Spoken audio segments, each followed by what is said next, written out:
Testing, testing, 1, 2, 3. Testing, testing, 1, 2, 3.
What's up, guys? It's your man, Donovan Sharp, and welcome to the 786th edition of TSR Live, your daily dose of toxic masculinity.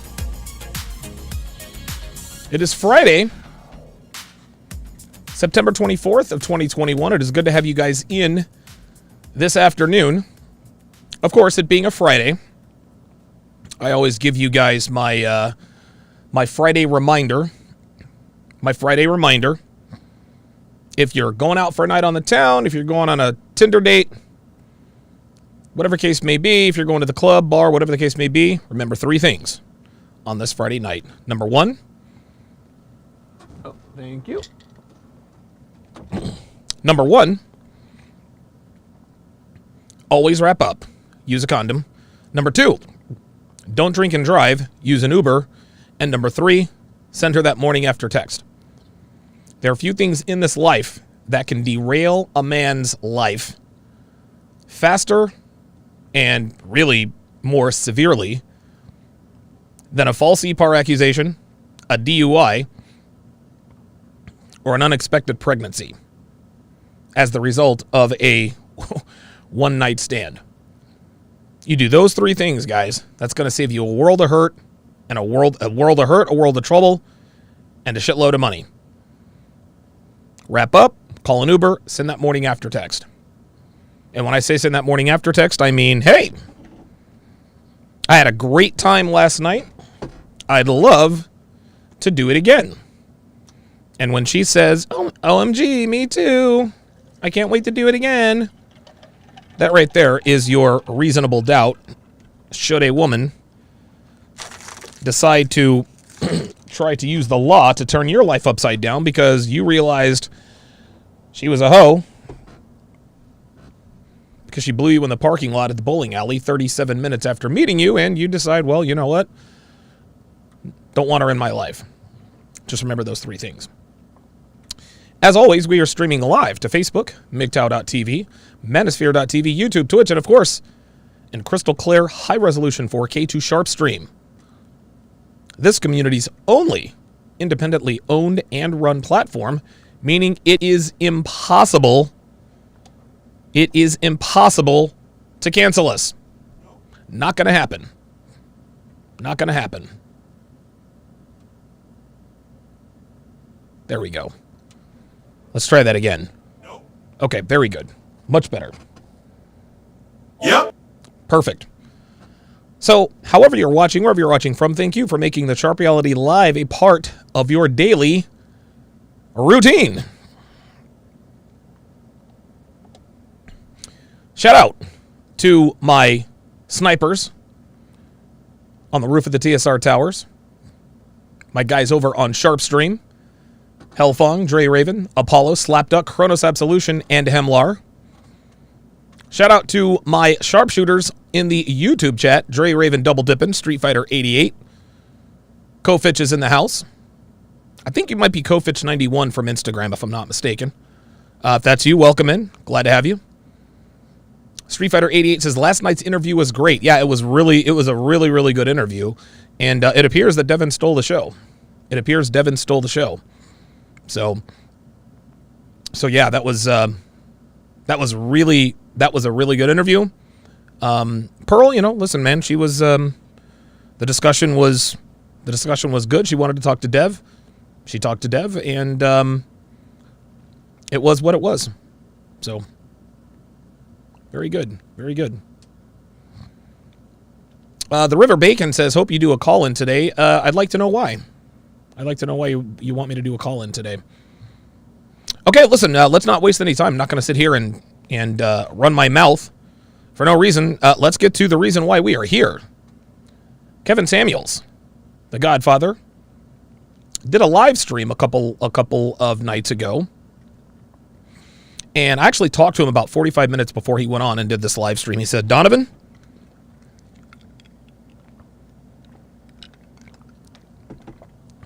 you're going to want to stay up for this. He said, you're going to want to stay up for my opening monologue. Because I'm usually in bed by 9:30. All right. Okay.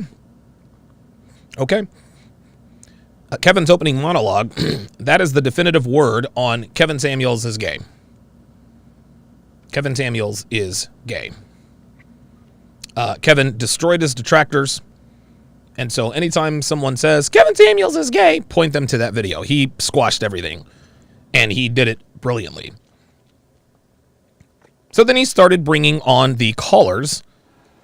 And it kind of, I don't want to say it got off topic, but it highlighted a very, very prevalent problem in terms of the thinking of today's women. So let me quit messing around. Let's go ahead and get to it.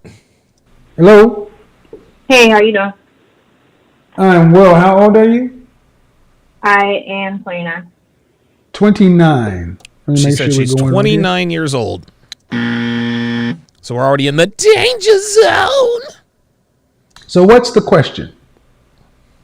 First, I want to say that I've been listening to you for a while, and I think that a lot of your opinions are valid and extremely helpful for a lot of people that listen to you. I guess the thing... I love how they always try to come in and butter Kevin up. First of all, I love your show, and I agree with a lot of what you say. Translation, I vehemently disagree with a lot of things you say. Like, that's... Come on. Why not just come up and say, look, here's the disagreement I have with you. Just keep it real, right? Now, women are not... It's not in their DNA to be straight up, and that's okay. That doesn't mean that they're bad. But I like it how women who always are the staunchest of detractors think that they can actually butter Kevin up so as to blind him to what's going to happen next. Kevin's 52 years old, man.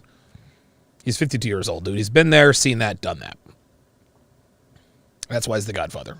That I tend and I like that too. The question is your approach in how you give advice to people. I think what you have to say is valid in many cases. You mean my tone? Not necessarily your tone. Well, then what is it necessarily? What is it necessarily? Women are the constant proponents of, it's not what you say, it's how you say it. It's not what you say, it's how you say it. That's absolutely wrong. The price is wrong, bitch. We've been trying to sugarcoat things for modern women for the last 50 plus years. 50 plus decades. I'm sorry, 5 plus decades. We've tried being nice about it, but all we've gotten is a collective fuck you. So guys like myself, Kevin Samuels, and others said, okay, if you're not going to listen to men trying to sugarcoat things for you, we're just going to give it to you raw. This was the Kevin Ray Wilder argument. Kevin Ray Wilder said that he didn't necessarily have a problem with my message. He just didn't like that I gave it to men and women so harshly. And did I care? Nope. Of course not. That's the way to get the message across. That's the way to get the message across. You see, handling women with kid gloves back in the day, that used to actually be the better thing to do. Right? You handled women with kid gloves and they responded in kind. Women were softer. They were more sensitive back then. These days, could not be more different. Women are women are more hard-headed than men. You can't tell them shit. It's not what you say, it's how you say it. Wrong answer. I think sometimes people get the tone mixed up with the message. But I think sometimes the message gets lost in that a lot of women that come on seem to be lost because they don't have the father figure to tell them things, and they don't know a lot of the things that you're saying. Mm-hmm. Yeah, not my problem. Look, man, I don't have... My heart goes out to women who had fucked up childhoods. I mean, honestly, it really does. It sucks, man. Because when you don't have a good, strong father figure, or if you were isubad in some way by, a person of authority or a friend or even your father, that's some fucked up shit to have to go through, man. Like, your life is over at that point. That being said, that's not my problem. That's not our problem. I am not about to deal with the damage and the baggage. Like, listen, we're men.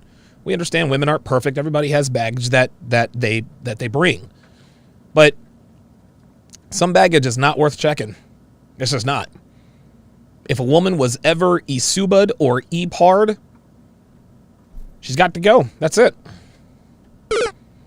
Automatic game over. Automatic game over. There's nothing you can do to make up for what she went through. It is what it is. Okay. But Well, unfortunately, they need to improve. There you go. That's just where I'm That's at it. with it. We cannot continue to ask men to supplement for the fact that women aren't where they need to be. Right. We've done that for too long. When men are where they need Yep. to be, women need to level up.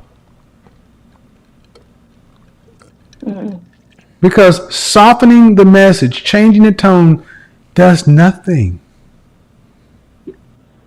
Nope. How long have you watched my platform? Oh, here we go. I'd say probably about 3/4 of a year now. 3/4 of a year? I've never really heard that, but okay. All right. There have been plenty of times where I have moderated my tone, and you get the same outcome. It's actually tends to be, and I think there's the thought out there that if Yeah, Ice Dragon Kid says more talk to us like Umar crap. Yeah, dude, Dr. Umar Johnson. Hi. Dude, that guy's as transparent as as transparent as a window.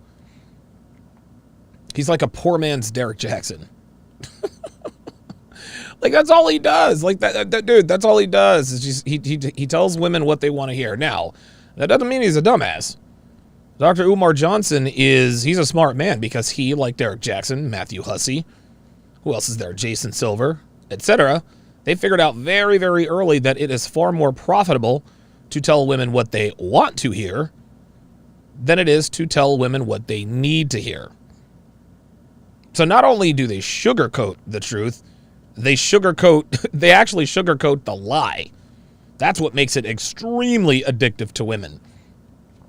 You got this good-looking brother, the swole-ass nigga. Derek Jackson's a 10 out of 10. Like, any bitch would fuck him. Black women and black and white girls. And I'm willing to bet Derek Jackson has more than just a few snow bunnies in his past and present. Be that as it may, yeah, that's why Derek Jackson is a millionaire. Because he figured out from very, very early on, he said, okay, I'm a good-looking brother. Hang on. Oh, there's Clyde. Never mind. He figured out very early on, listen, I'm a good-looking brother. There's a niche market. I'm a good-looking brother. I tell black women what they want to hear. Dude, he's a millionaire. He's a millionaire. Dr. Umar Johnson, same thing. I am not going to fault another man's hustle. Not doing it. Not doing it. Double H says you need to change your tone. Translation, shut up because we don't like what you're saying. Yeah, that's all that means. That's all that means. Anyone who says that they don't like your tone, they're telling you that they don't like the message. That's really what it is. Like, I was getting to that, but, I mean, I just call a spade a spade. you were to change your tone, you'd catch more women. Mm-hmm. No. I honestly think I catch fewer Yep. based upon She's not even rebuttaling. what I know about the marketplace. So, you ever make allowance for the fact that maybe I'm not harsh enough? Ooh. Uh-oh. For certain people, I have Nope. considered that for sure. For certain people, I'd have to agree with that, but certainly not you, right? Right? Well, and that's the thing. It's like if we're going to have coaching, if we're going to have any kind of progress, we're going to have to get to a point to where the truth is the truth. And if it's like, well, I don't like your tone, the delivery, well, eat the meat, spit out the bones. But I cannot be everything for all people. And I don't think it's, I don't, and I will say this lastly. Let me change this. How old are you again? 29. How often do you hear black She actually looks younger than 29, so she looks good for 29. But he's about to drop the mic here. women care about what? Listen. And I will say this lastly. Let me change this. How old are you again? 29. How often do you hear black women care about what people think about their tone? Uh-oh.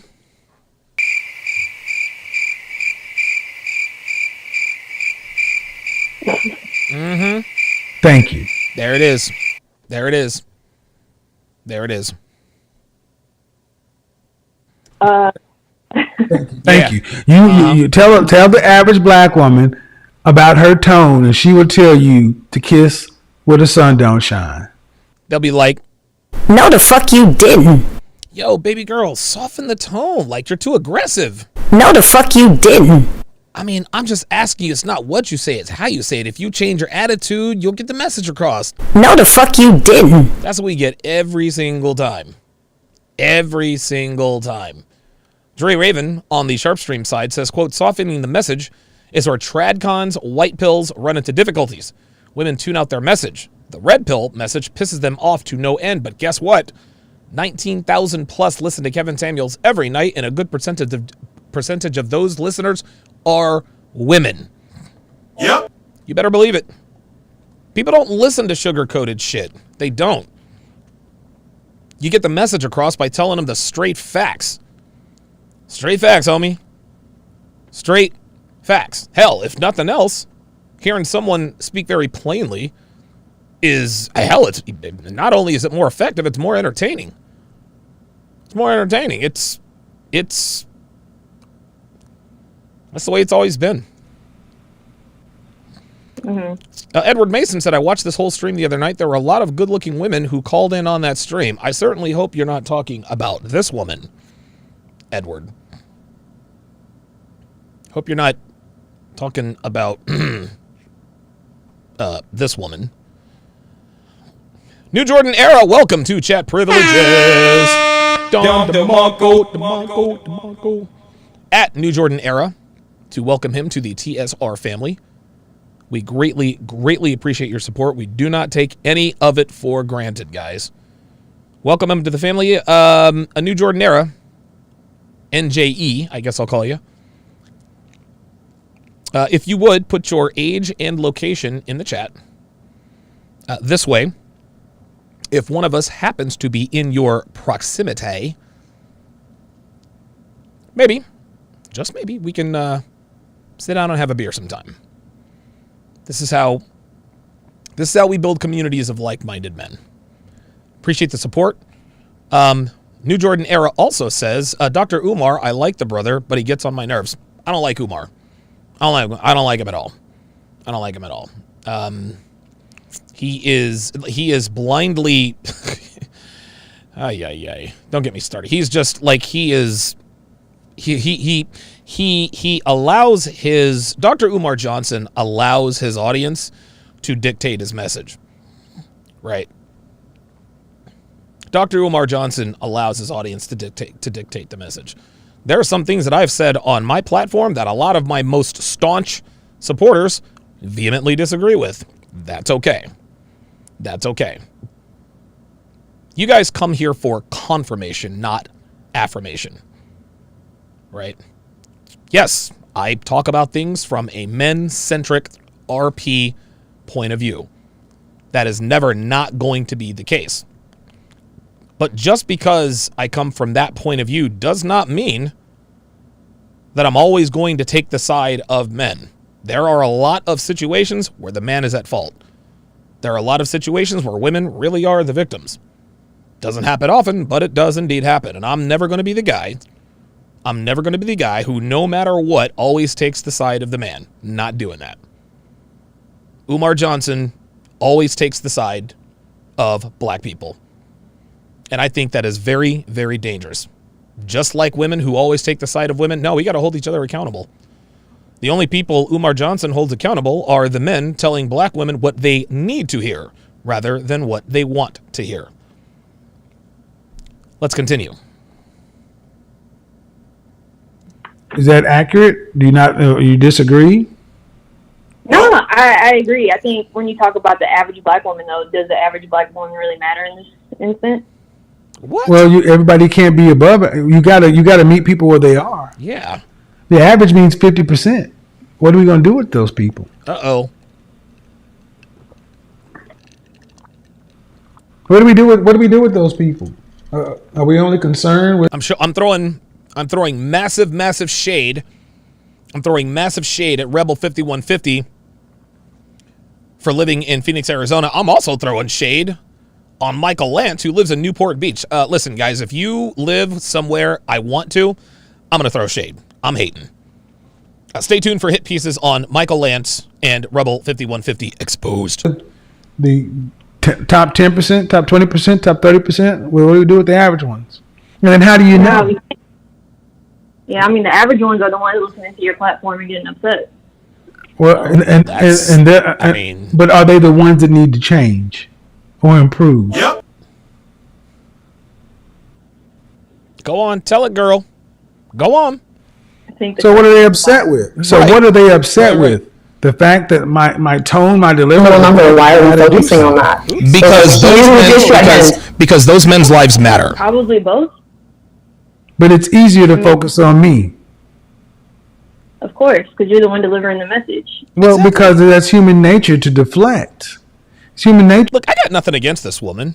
You can tell. Listen, she's not upset. She's not. She's not upset. She's, listen, she is, hey, man, she's having a little back and forth with Kevin, and Kevin is, letting her know what's up. I don't think and I don't really sense any attitude or negativity from this woman. I think that she is parroting the things that she's been told all her life. And an articulate man who is not going to just bend over because she's a woman is telling her just like it is. And I don't think she has a problem with it. I really don't. To blame somebody else. You ever been caught in a speed trap? Shit. Driving? Hell yeah. Mm-hmm. Yes. And did you ask the cop, but why didn't you pull that other car over? I thought that, but no, I didn't ask him. Yeah, but if you ask, he'd have said, yeah, that one was speeding, but I got you. Does it change the fact that you were speeding? No. Right. Never. So, And the reason why she didn't say that is because she's black. Let's just be honest. Listen, I wouldn't. Dude, when the cops pulled me over, it's yes, sir, right away, sir, hands on the steering wheel, sir. I'm going to reach for my license, sir. I'm going to keep my other hand on the dash, sir. I have no weapons in the car, nothing that can stick you, sir. That instantly de-escalates the situation. ladies, the tone's not going to change. It's as moderate as it's going to get. It'll catch the. Yeah, Ice Dragon Kid says she let it slip that she believes she's above average. Nope. I mean, she could be. She could be. Right?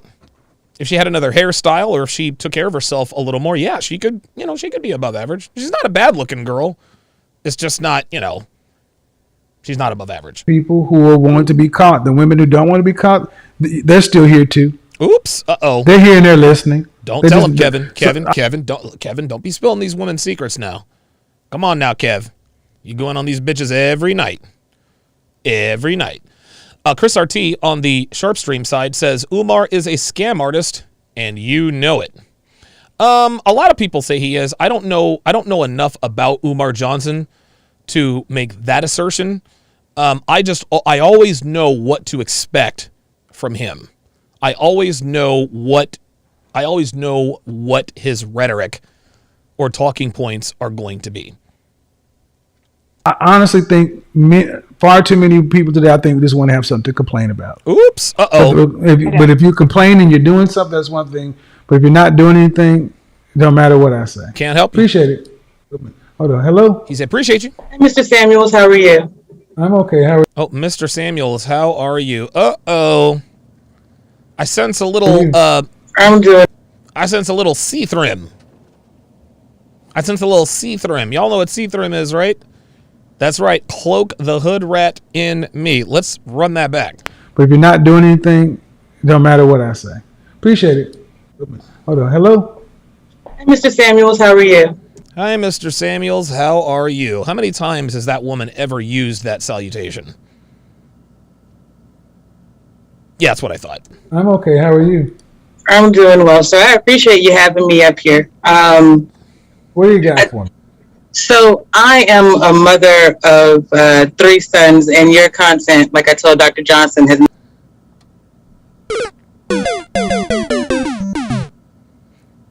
I am a mother of 3 sons.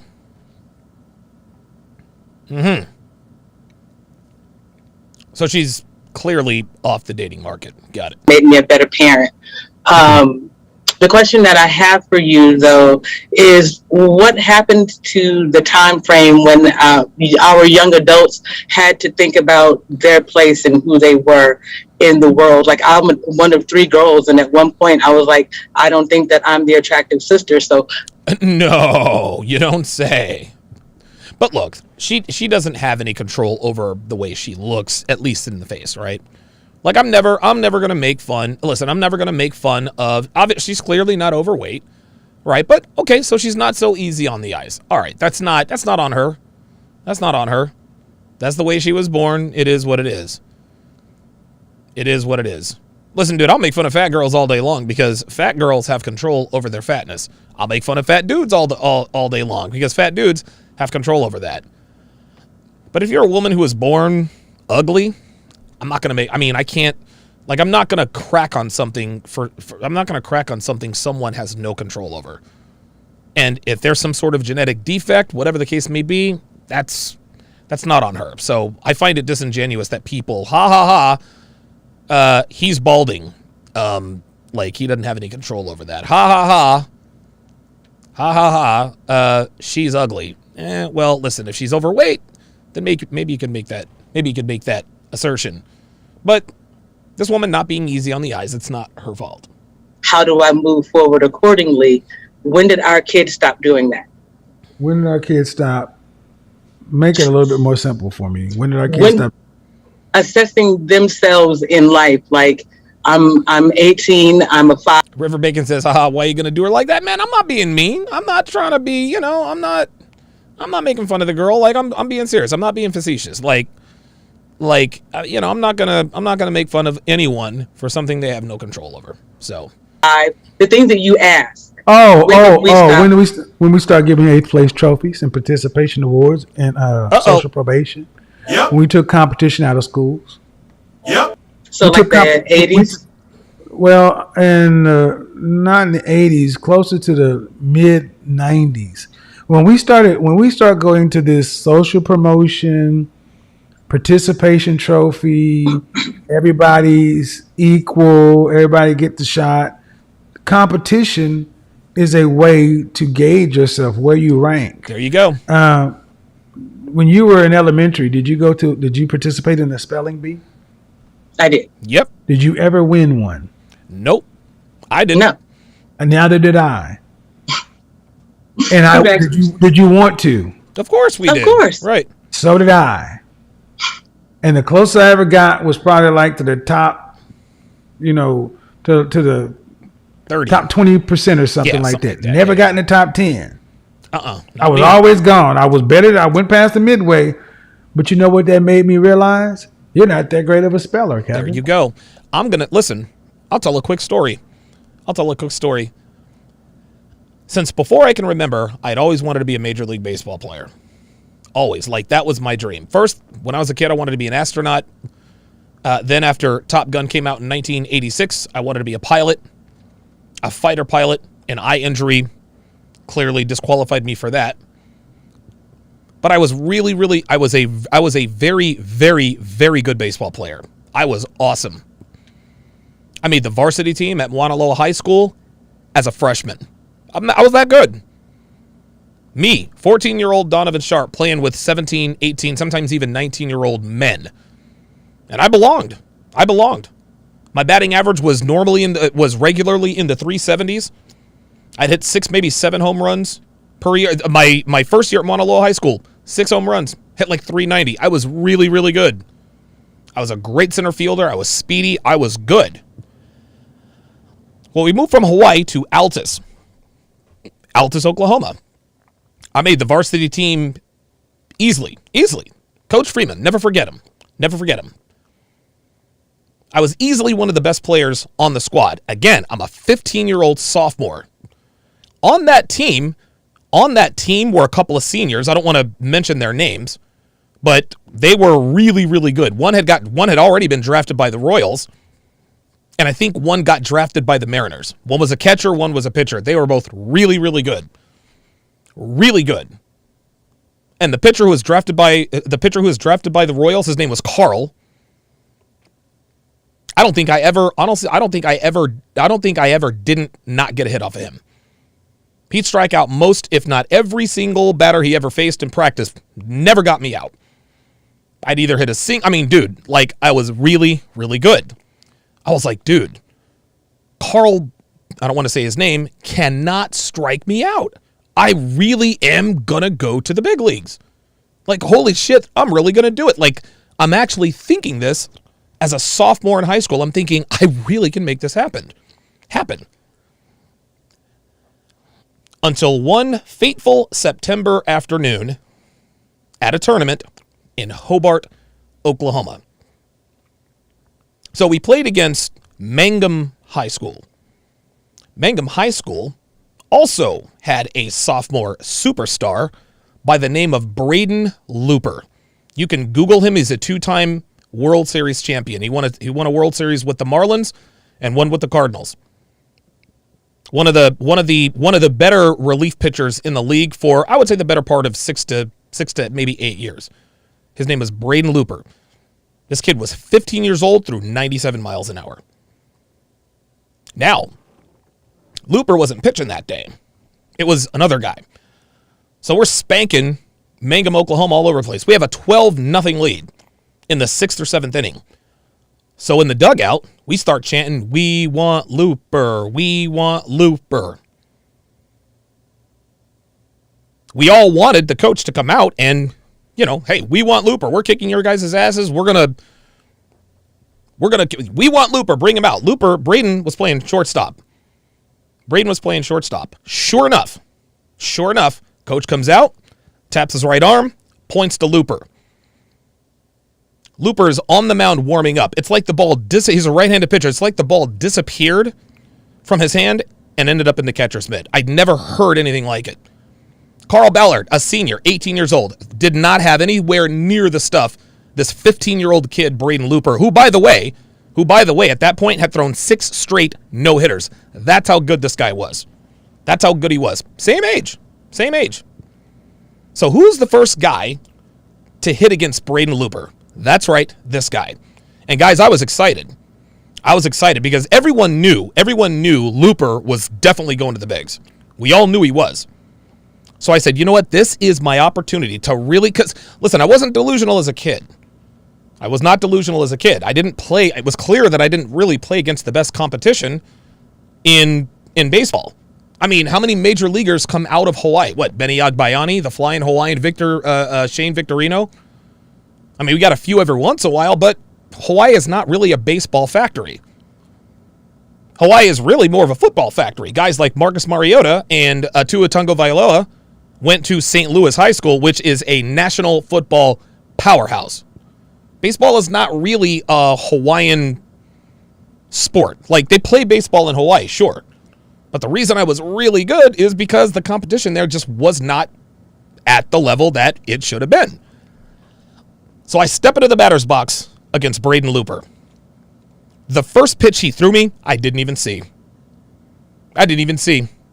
Strike one, the umpire says. I'm like, holy shit.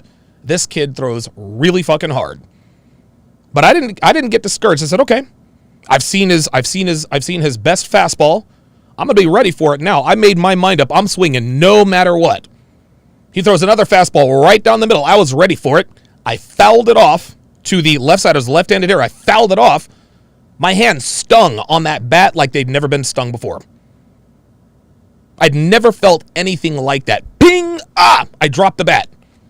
All my guys in the dugout, they're laughing at me, and I'm smiling like, Jesus Christ, what am I supposed to do? But I was encouraged. I said, okay. I took one fastball down the middle, strike one, just to see what it's like. Strike two, fouled it off.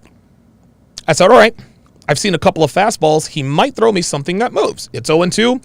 Probably is not even going to throw it into the strike zone. Probably won't even throw it into the strike zone. This kid's third pitch was the most wicked 12-6 curveball I'd ever seen. I gave up on the pitch as soon as he threw it. As soon as he threw the pitch, it's way up here. I'm like, psh. I literally almost stepped out of the batter's box knowing it was going to be high. Shoot, right at the last second. Right at the last second. Breaks right toward the plate. Strike three. I was out of there.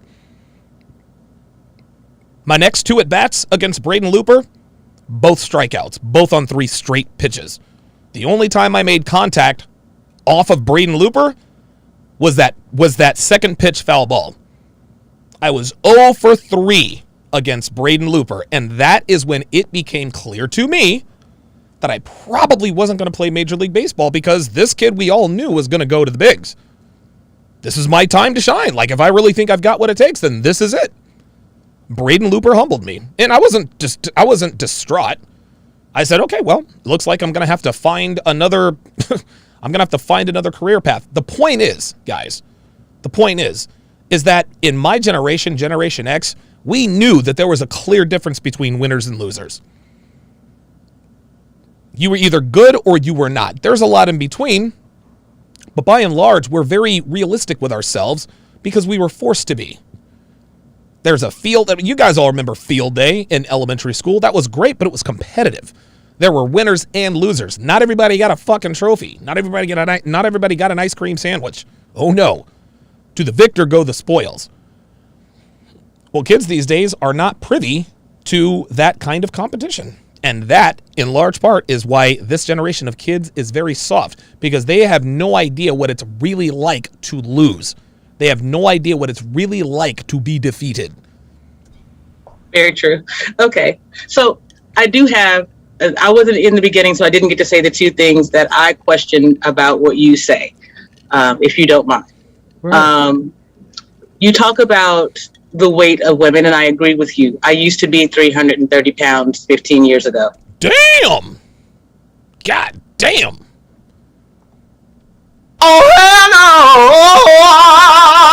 Wow. And you are, to me, a bit dismissive about the reality of women being assaulted or abused. Oh, here we go. I knew it was coming. Inside of their marriages, because it's not like they can talk about it as freely as your platform. Are you kidding me? Are you fucking kidding me? Is she? Let's rewind that. So it is her assertion. That black women can't talk about how they are isubad in their relationships. Are you serious? That's all they talk about. Like, what is she talking about? About the reality of women being assaulted or abused inside of their marriages, because it's not like they can talk about it Stop the cap. freely as your platform. Let's talk about one thing. Let's talk about one thing. We went from weight to assault. Pick. Okay. Can't do it. Which one is what? I guess it's probably easier to talk about getting women to change their weight. I don't know. I don't know. You pick which one, but you just did 2 things, and I can't address. Okay. The weight loss. Okay. Like that was a big bitch. I agree with you that our women need to be healthier because we. Oh yeah, dude, I love field day. For those of you guys who are Gen Xers, dude, field day was the day. Like, yo, we were trying to win. Dude, I was in at 6th grade Hickam Elementary School in Hawaii. There were three sixth grade classes that they all knew were going to compete. There was Miss Tim's class. That was my class. There was, oh my God, what was his name? It was Miss Tim's class, Mr. Matsuda, and God, I usually remember all this stuff. It was Tim, Matsuda. Anyway, yeah, we took it very seriously, and we fucking won, goddammit. Are the foundational health of our community, but you are dismissive of other forms of being able to lose the weight, like weight loss surgery or whatever, because you imply that there's no discipline in doing that. Say what? There's no discipline in doing the weight loss surgery. It's a surgery. There's no discipline in that. Hi, doc, I've tried everything. I need the lap band or I need the stomach staple. You know what they do? They end up needing another surgery because they end up making their stomach larger again. Like, what discipline does it take to get weight loss surgery? What is she talking about? There is none. There's none. There is. Okay, hold on. No, there is not. What the fuck is she talking about? Hold on. Okay, yes, sir. Sorry. Robert Eliezer said 1992 tug of war champion, no big deal. No, that is a big deal, homie. Real talk. Hey man, don't sell yourself short, bruh. Don't sell yourself short. Come on now. Listen, a tug of war title, that's no small feat, man. No small feat. There is no discipline in going to get a weight loss surgery. Of course not. Nope. It's a surgical procedure. What is the relapse rate or the fail rate of women who? Let's go look it up. What is the rate of people? Hemlar says bullshit. There isn't discipline in doing the weight loss. No, what he was saying, Hemlar, is that there's no discipline in going to get weight loss surgery. Yeah, Ice Dragon Kid says you can tell she listens to Umar. Yeah, exactly. What is the rate of people who end up back overweight after bariatric surgeries or things like all of them? That? Well, not all, but a high percentage. I no longer know offhand, to be honest. I can say that I did it in 2007, but I'm not. Okay, but my point is, it is bad enough to where people have to go in and get additional procedures. Why? Because healthy living. Wow, Devin says 98% fail rate. God damn. Living is a lifestyle. Yep. The choices are made every single minute. Hemlar says saying that is like saying there isn't discipline in lifting heavy weights. No, it's not the same. What he's talking about, Hemlar, is there's no discipline in getting the weight loss surgery. Keeping the weight off, that takes discipline. Sugar, less salt, less fat, more water, plant-based diet, exercise, cardiovascular, discipline.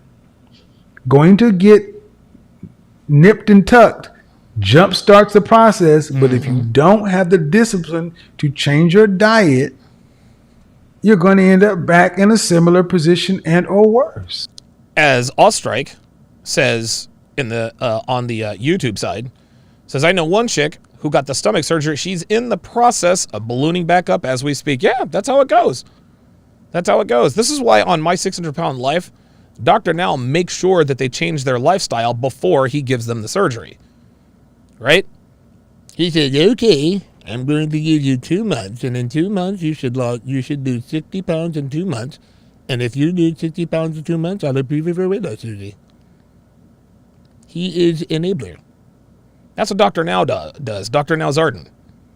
He requires, before I staple your stomach, I need to see that you can change your habits. Because Dr. Now is well aware of the fail percentage. And it's almost all of them.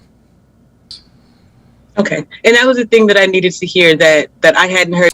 Dev says most doctors won't do the surgery unless the patient shows they can lose the weight on their own. I think that's what she means. Okay. All right. Okay. I guess... listen, if most doctors don't do the weight loss surgery until they show that they can actually lose the weight, then that makes sense.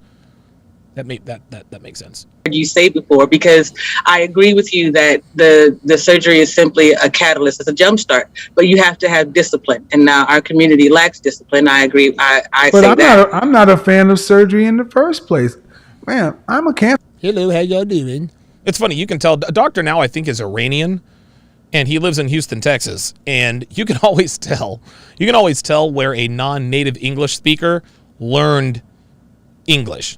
Like, for example, basketball players. Dude, I remember when Dirk Nowitzki had just come. Dude, Dirk Nowitzki, Tony Kukoc, all those guys, and they have these heavy, thick, European, Lithuanian accents, and they're like, Dirk, tell us what it was like, playing your first time at Madison Square Garden. He says, we play well in front of the crowd, you know what I'm saying? And I said, let's go get turned up. And my boys was with me, and the coach was cool with it, and I was cool with it. I'm just out there doing my thing, you know what I'm saying? And we did well. It's funny, you're like, okay, that guy clearly learned to speak English in the NBA. Well, Dr. Now clearly learned to speak English in Texas because they say, hey, how y'all doing? But he says, hey, how y'all doing? Just a fun fact there. Cancer survivor. We have too many people undergoing elective surgery for something surgery should be a last resort. You're not guaranteed to come out. But today, people are so, in my opinion, personal opinion, lazy that they will use surgery as a first option instead of changing their diet and doing the work. Let's be honest. You don't go to bed after a big meal and go from 125 pounds to 300. No, you don't look at it. She's like, oh, no, you do not. No, you do not. Process. You have to give up on yourself first. Well, okay. That's the honest truth. But you have to watch it. You see it happen. My point is, it doesn't just happen. So you feel me? Not dismissive. I'm just not going to sit back and act as though women outweighing men is not a problem. You go back and that's a serious problem. I wonder if women outweigh the men in the white community. I know women outweigh men in the black community. I wonder if they outweigh men in the white community. I'd be interested to find out. Family album, and you look at your grandmother and the women before then, that's what you're supposed to be built like. R.I.P. Red Pill, R.I.P. R.P. Mike. No, that is not Preach. I'm sorry. No, that is not ABBA. No. Agree with you. We can't argue. We can't argue with that. There's no European standard of beauty or none of that stuff. So, and what's the next part about the abuse? Boy, shit's about to get real. The shit is about to get real. Not real, real.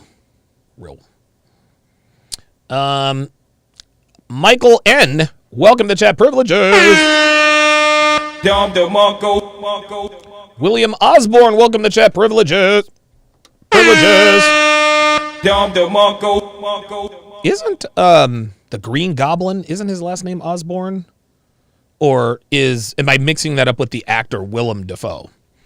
Either way, Michael and William Osborne, at both of those guys, to welcome them to the family. We appreciate the support. If you guys would, put your age and location in the chat in case one of us happens to live in your neck of the woods. We can get together, maybe form a community. Lou Will 59, $5 super chat, says, hashtag recap GOAT. Appreciate that. Okay. Here we go. It feels to me that it feels to me. It's a bit dismissive to be like to say that it's not happening to women or that women aren't being abused inside of their marriages and aren't. Are you kidding me with this, man? Are you serious?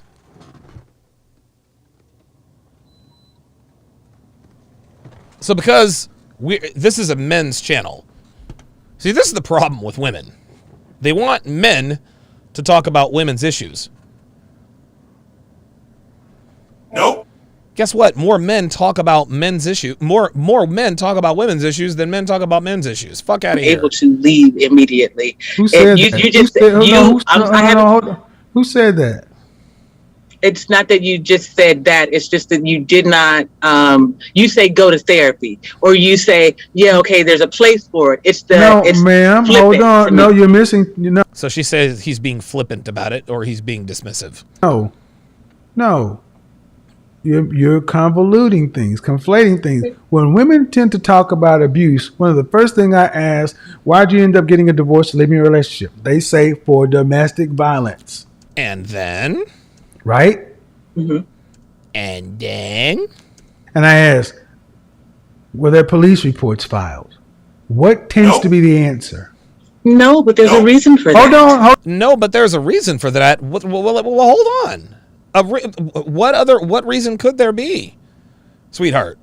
If the Isuba is bad enough, there are more than enough immediate resources available to women right now that will help them get out of that situation.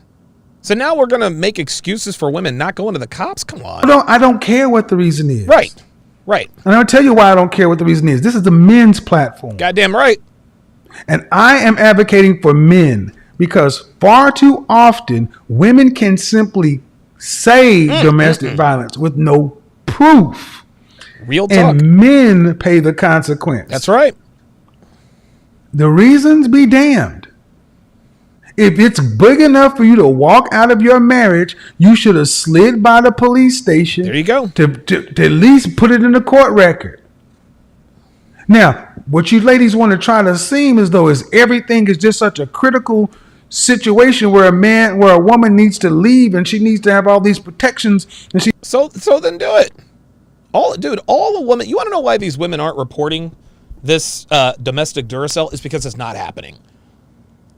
If your husband comes home and he beats your ass, you need to go to the cops. You need to call 911. My husband just beat me. Come and get him, please.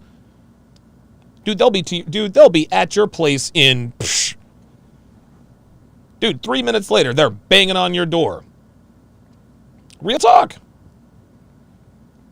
Dude, I was airing Devin out one night. Airing her ass out. When I got done,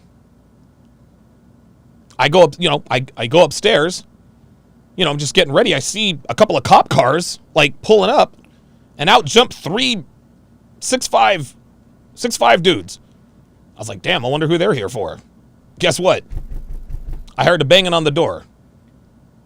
So I go to open the door. These 3 big motherfuckers are standing right here in front of me. And I'm like, can I help you? They said, yeah, we got a call of domestic disturbance. And I looked at Dev like, I'm like, did you call them? She's like, no, I didn't call them. So they said, okay, just nobody say anything. They said, they asked Devin, they said, okay, you come outside with us, and then these 2 officers will stay in here with you. And I was like, all right. And they weren't really talking to me about anything.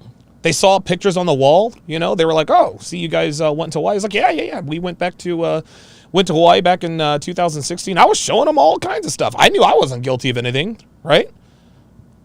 So then the officer brings Devin back in.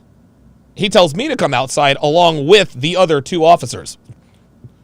And he says, so somebody called the cops because there was a domestic disturbance. They said that there was a possible physical isuba going on. I said, no, that's not what happened. I said, yeah, but I said, yeah, I raised my voice and, I banged the table a couple of times. I'm a boisterous guy, but, breaking your own stuff is not against the law. Is it, officer? They said, no. He said, so there's nothing. I said, no. I said, dude, look at my hands. Look at my whatever. Right? So they said, okay, well, have a good day, Mr. Hopkins, or have a good night, Mr. Hopkins. We'll see you later. Somebody called, and see, all of our neighbors know that I'm this big hulking black guy and Dev is this white girl. So they think some nigga is in there beating a white girl's ass. That's probably why they picked up the phone, right? And that's not the first time I'd ever had a knockdown drag out. Well, not literally, but that's not the first time I've aired Devin out. But for some reason, someone felt it necessary to call the cops. And Devin told me when she got out there, she's like, look, and they kept asking her, are you afraid? Are you in danger? Blah, blah, blah, blah, blah. She said, no, I'm not afraid of my boyfriend. Look, I have no bruises. I'm not like I'm good.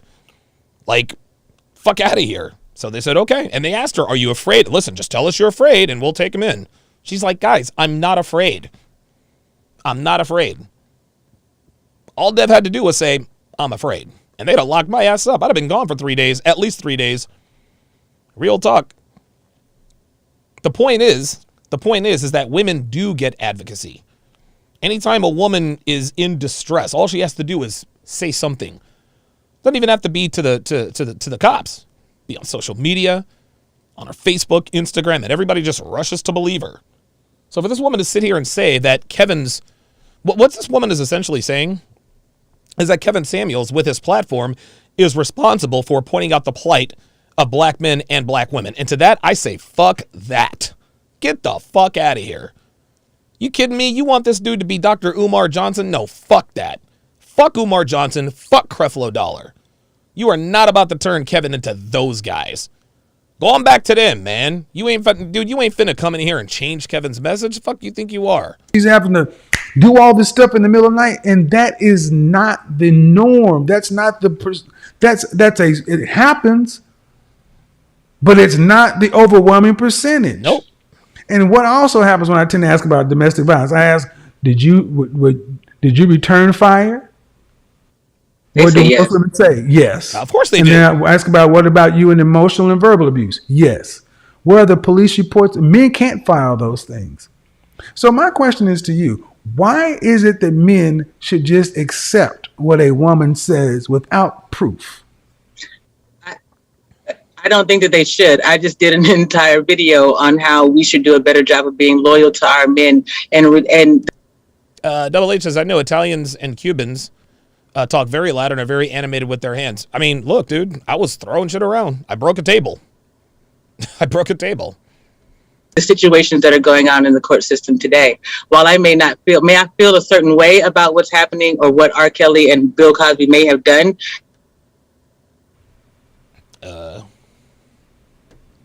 They're still our men, and until the court, but my we have point, to give them. so We when have you to say, see but it in each you're other. talking out of, okay, so I'm not clear because you.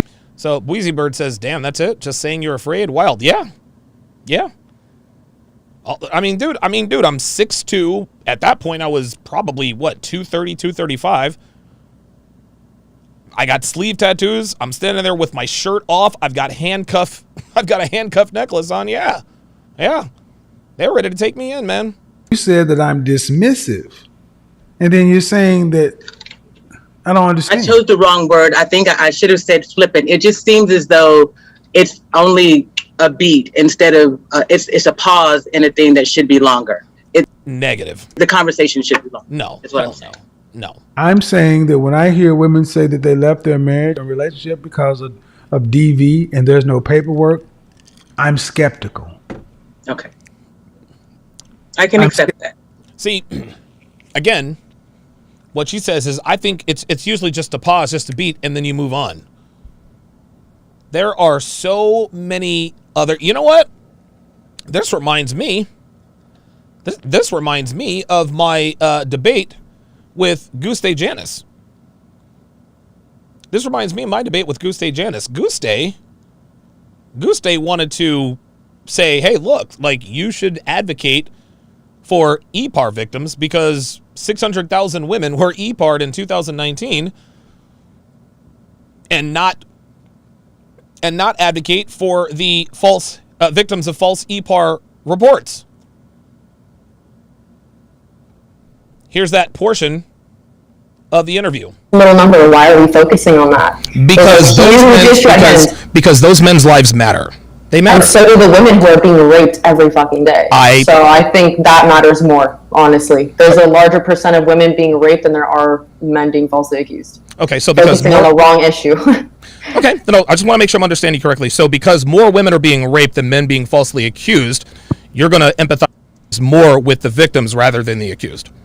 One is way bigger of a problem, and the other one is like these little tiny outliers that happen once in a blue moon. So false rape accusations are outliers, statistical anomalies, you say? Yes, they are. 0.8% of accusations are false. Okay. So even if that were true, I'm not just going to turn my back on those false... I'm not turning my back either. I said it right here. For anyone who has been falsely accused, my heart goes out for you. It's really fucking tragic and it shouldn't happen to anyone. I'm not saying you don't matter. I'm saying that as men, your focus should be more on the women who are in danger versus the guys who are being falsely accused. See, that's exactly what this woman was getting at. That's exactly what she was getting at. And one is happening at an alarming rate. The other one is not happening nearly as often as you are mentioning it. Women have far more advocates for all of their cause, for all of their causes. That's not true. If that was is absolutely... True, are you kidding me? Would go to jail. Say again? If that was true, rapists would go to jail. Rapists so you're telling me... So it sounds to me like you're telling me that if someone were to go outside my house right now and rape somebody, that they would get away with it. That's what you're telling me. Most likely, yes. That is exactly true.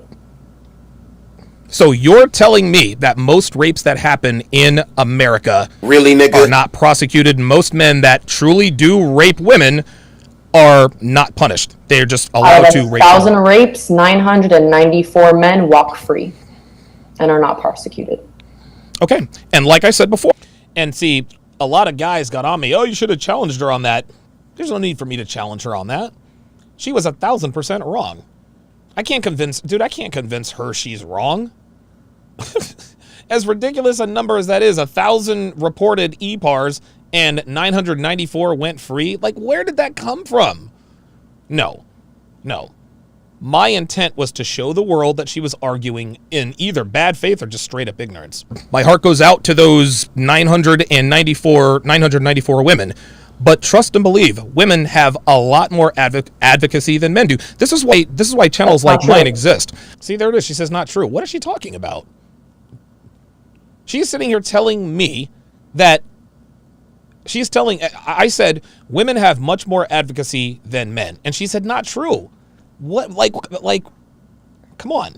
That doesn't even make sense. She's not paying attention. I'm not doubting what you're telling me. I don't have all the statistics, but I do know this. There are enough false rape accusations to have gotten the attention of a lot of people. And I don't care if it's 0.8%. I don't care if it's 0.00008%. That's too many. 994 women being raped. That's 994 women being raped in 2019 is too many. 600,000 women being EPAR'd in 2019. So let's do some math here. 600,000 women being EPAR'd, and that's, dude, I don't know where she got that statistic from. 600,000 divided by 365. That is 1,643 women who are EPAR'd every day. Every day. You mean to tell me 1,643 women are EPAR'd every day? Even if it were... I think where her numbers are coming from, they're coming from third world countries. I'd love to get her back on and get her to substantiate this 600,000 women were EPAR'd. I mean she lives in the United States. Let's talk about the women, and then she'll say, "Well, you don't care about women around the world?" Well, you don't care about men who are falsely accused of EPAR here in the United States, so why should I care about the women around the world? It's tit for tat. Tit for tat. I see you talking about that. I see you. I'm sorry, say that one more time. I said 600,000 women being raped in 2019 is too many. But I don't see you talking about them. You want to know why? It's because everybody else is.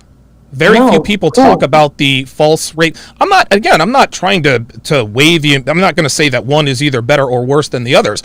But we have a lot more people are talking about rape victims than people who are talking about falsely being accused. More often. Say it again. One happens more often. Why would you talk about something that barely happens when there's such a larger issue? Look at my face. I'm like, are you kidding me? Look at this. I'm like, dude, are you serious? At hand, 1 in 6 women are being raped. This is a fucking problem. No, there's 400,000 untested rape kits. That's a problem. Why are we focusing on the 8% of men who are falsely accused when we have better things to worry about. Oh, better things to worry about. See, this right here, guys. This right. And listen, shout out to Goose Day. She stepped into the lion's den, and she's welcome to come back anytime. But why should we worry about the 48,000 men who are falsely accused of EPAR? Like, this is Malik says, let me know if you need me to reach out to her to get her on the show. No, you don't need to do that. You don't need to do that. Yeah, Heather's in touch with her.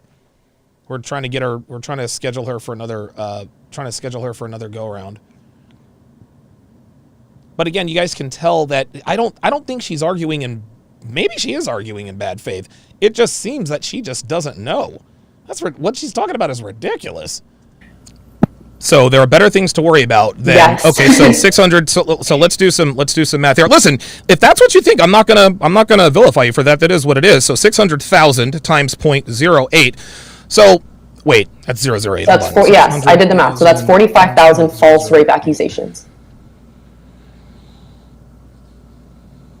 Times 0.08. That's 8%. Yeah, that's 45,000 false rape accusations. And then divide that by 600,000 and you get 0.8%. That's how many accusations are false. It's 0.8%, not even 1%. Right. Not even 1%. Right. Not even 1%. You're right. That's a very small number. 48,000 is a very large number, or 45,000. That's a very large number. 45,000 men have been falsely accused of rape. 600,000 have been actually raped. Okay. And so the 600,000 women have their advocates and the 45,000 men have ours. See, and again, I'm not, this is not a defeatist attitude. Women who are, I can't even imagine what that must be like to go through. But then again, going through a false rape accusation when you know you didn't do it, that's got to be bad too. I'm not saying either one is better or worse than the other. Of course, 100%. I completely agree with what you're saying. False accusations are fucked up. And if you are falsely accusing someone of rape, you need to go to jail. Period. Okay. And I think that if you accuse someone of rape, you got to have the proof. I'm not sure what proof to get. If I don't have defensive wounds, what proof do I have? It's he said, she said. And they're going to believe. And who are they going to believe? Clearly not women, because 994 of them walk free every year. Unbelievable. So not women. Okay. So you're telling me that if it's a he said, she said type of deal, right? Yeah. And they're walking free. Now, here's what we're leaving out. Okay. So there are a lot of false rape accusations, but you see, the false rape accusation that effectively ends a man's life, so to speak. If he doesn't have money or fame or clout, that ends his life, man. The Duke Lacrosse boys, Colin Finnerty, Reed Seligman, and David Evans, their lives were forever changed.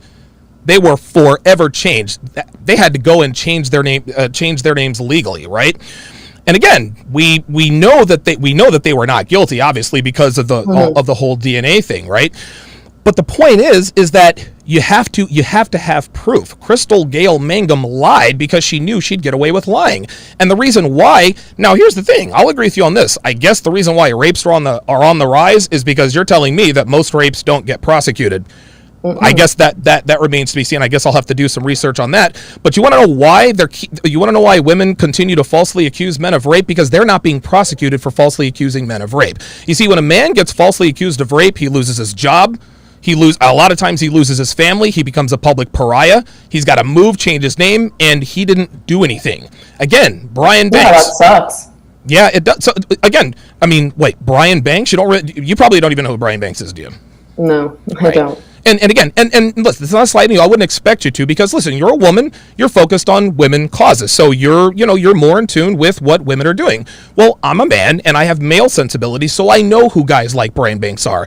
I know who the Duke Lacrosse guys are. Oh my God, dude, Javante. The list goes on and on. And so, as far as you're concerned, listen, man, I'm all for women being advocates for women who are raped, who do not get justice. If the rape kit's not being tested is really a funding issue, something's got to be done about that. Yeah. But I have chosen to be a men's advocate because there aren't enough men's advocates. There just aren't.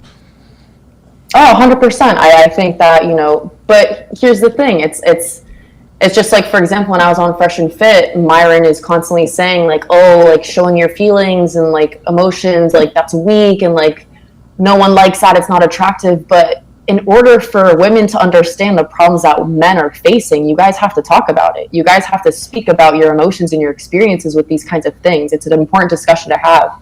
And by men saying, oh, like if you show emotions and you're vulnerable, like blah, blah, blah, it makes men suppress these emotions, creating so much issues for men, because once you suppress emotions, I mean, that's trauma. I don't know what men suppressing their emotions around women has to do with being falsely accused of rape.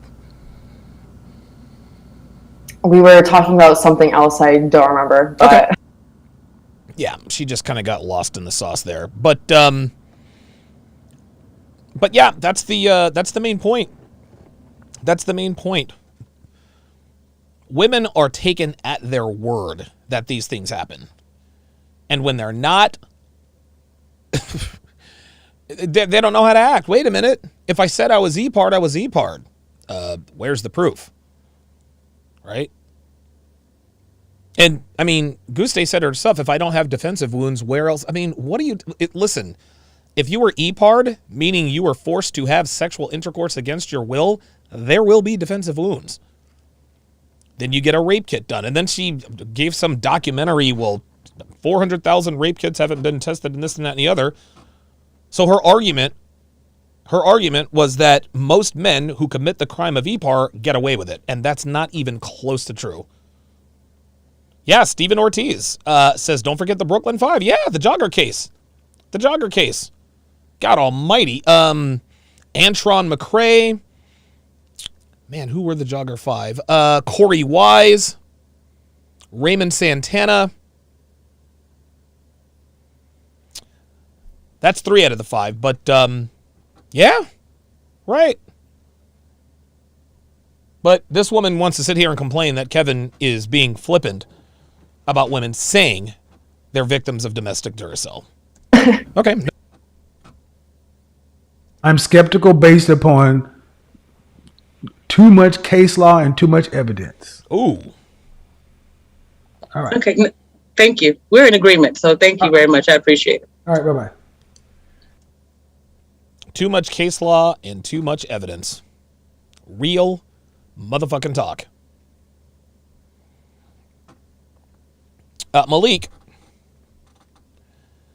Dre Raven says, I said it before and I'll say it again, there's nothing more to Guste's story there. There's something more to Guste's story there. It is my opinion that her vehemence is coming from something in her past or that over someone close to her, she is lashing out over pain and not thinking logically or fairly. I agree with that. Malik says she failed to realize that because of false accusations, it becomes harder to believe women who are actually E-Part. There you go. There you go. That's exactly right. Hellfong says, I checked the FBI crime stats, and she's not even close. Yeah, I don't know what she's talking about, man. I have no idea what she's talking about. I mean, like, her stats were just so out of this world. Ridiculous. Ridiculous. Hemilar says, funny, I did the math. Feminists say that one of every 4 women get E-Part in the U.S. Another thing that is a fact that women outnumber men 2-1. So there's about 200 million women that could potentially be E-Part. So that is allegedly 50 million women allegedly being E-Part. There were only 600 to 700,000 cases presented to the police in 1 year. That's less than 1%, and 45,000 of all of those cases may still not be much when you compare the percentages more often than men being falsely accused than women actually getting E-Part. There you go, man. There you go. Dre Irvin says, I know a chick who spouts this kind of myopic shit. According to her former live-in boyfriend, statutory E-Part her 15-year-old daughter. And she has the same vehemence and lack of concern over falsely accused men. Unbelievable. No, that woman is pissed. That woman is pissed off because her boyfriend chose her daughter over her. That's what that was. That's why she said statutory, right?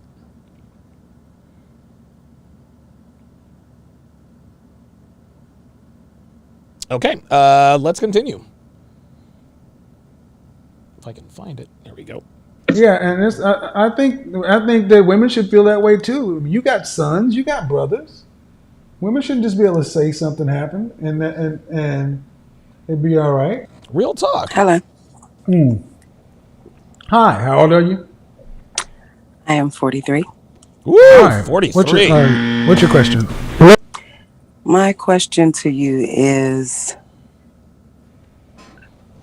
how often do you take into consideration the plight of the woman, Oh my the God. black woman? It's a very You gotta be nebulous fucking kidding me question. with this. I think I take into consideration the plight of the black woman every day I get on this. Uh-oh. What else I you guess got? the conclusion to everything is that you do have a way of bringing the message out. It's very unique.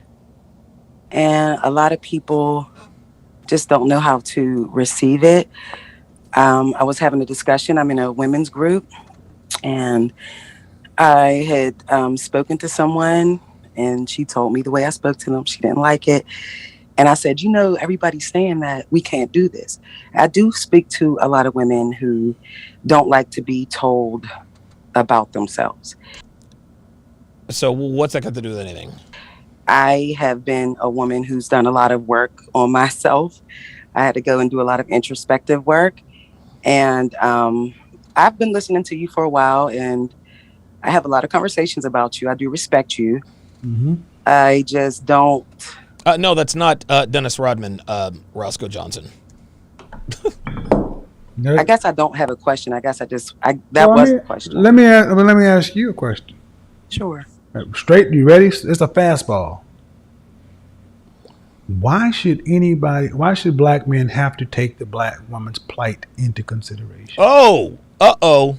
I think because we all should take each other's plight into consideration. Oh, yeah, now listen to this. Listen to this. We should all take each other's plight into consideration. When the fuck have black women ever given a shit about the plight of black men? Oh, I remember back in the 60s, before black women bought into feminism.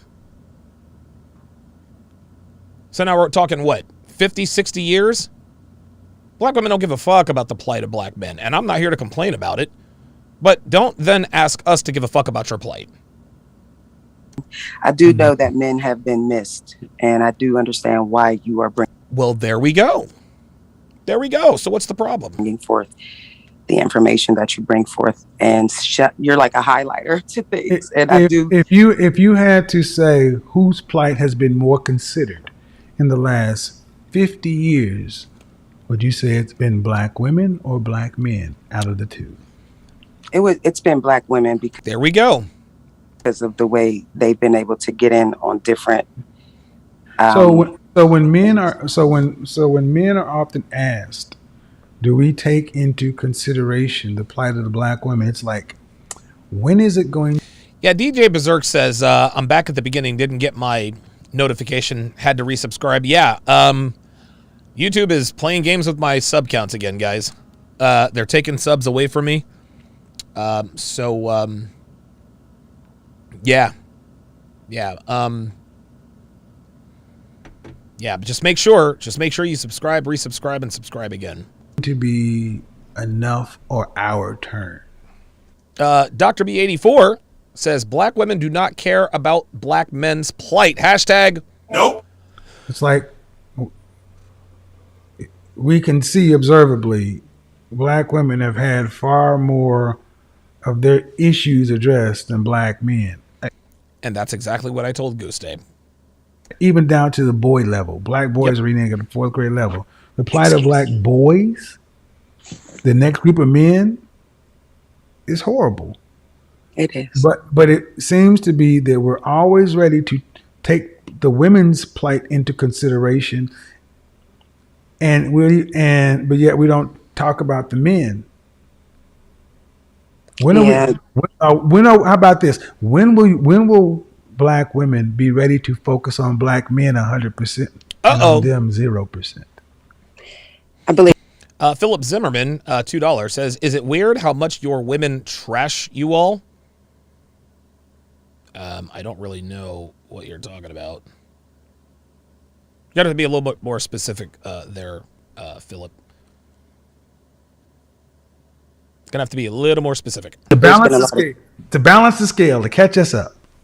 Unless, of course, you're asking a question in the form of, you're making a statement in the form of a question. Well, there's been See that? She ain't never thought about that There's before. been a lot Look, check it out. I believe there's been a lot of To balance the scale, to catch us up. Be ready, but yet we don't talk about the men. When how about this? When will black women be ready to focus on black men 100% and on them 0%? I believe to balance the scale, to catch us up. Well, there's been a lot of disappointment. There's been a lot of disappointment on either side. No, see, here she goes. What she's trying to do is she is trying to equate black men with black women. Nah, man. Nope. Nope. False. False. See, what she's trying to do is she's trying to split responsibility. Okay, yeah, the black community is fucked up, but we've both fucked up. Wrong. From both sides, and I'm talking about from down in the gutter of the hood all the way up to the highest class of persons. I get it, disappointment, but there we go. So you guys are saying black women trashing black men. He's talking about black women. No, he said, how weird is it how much your women trash you all?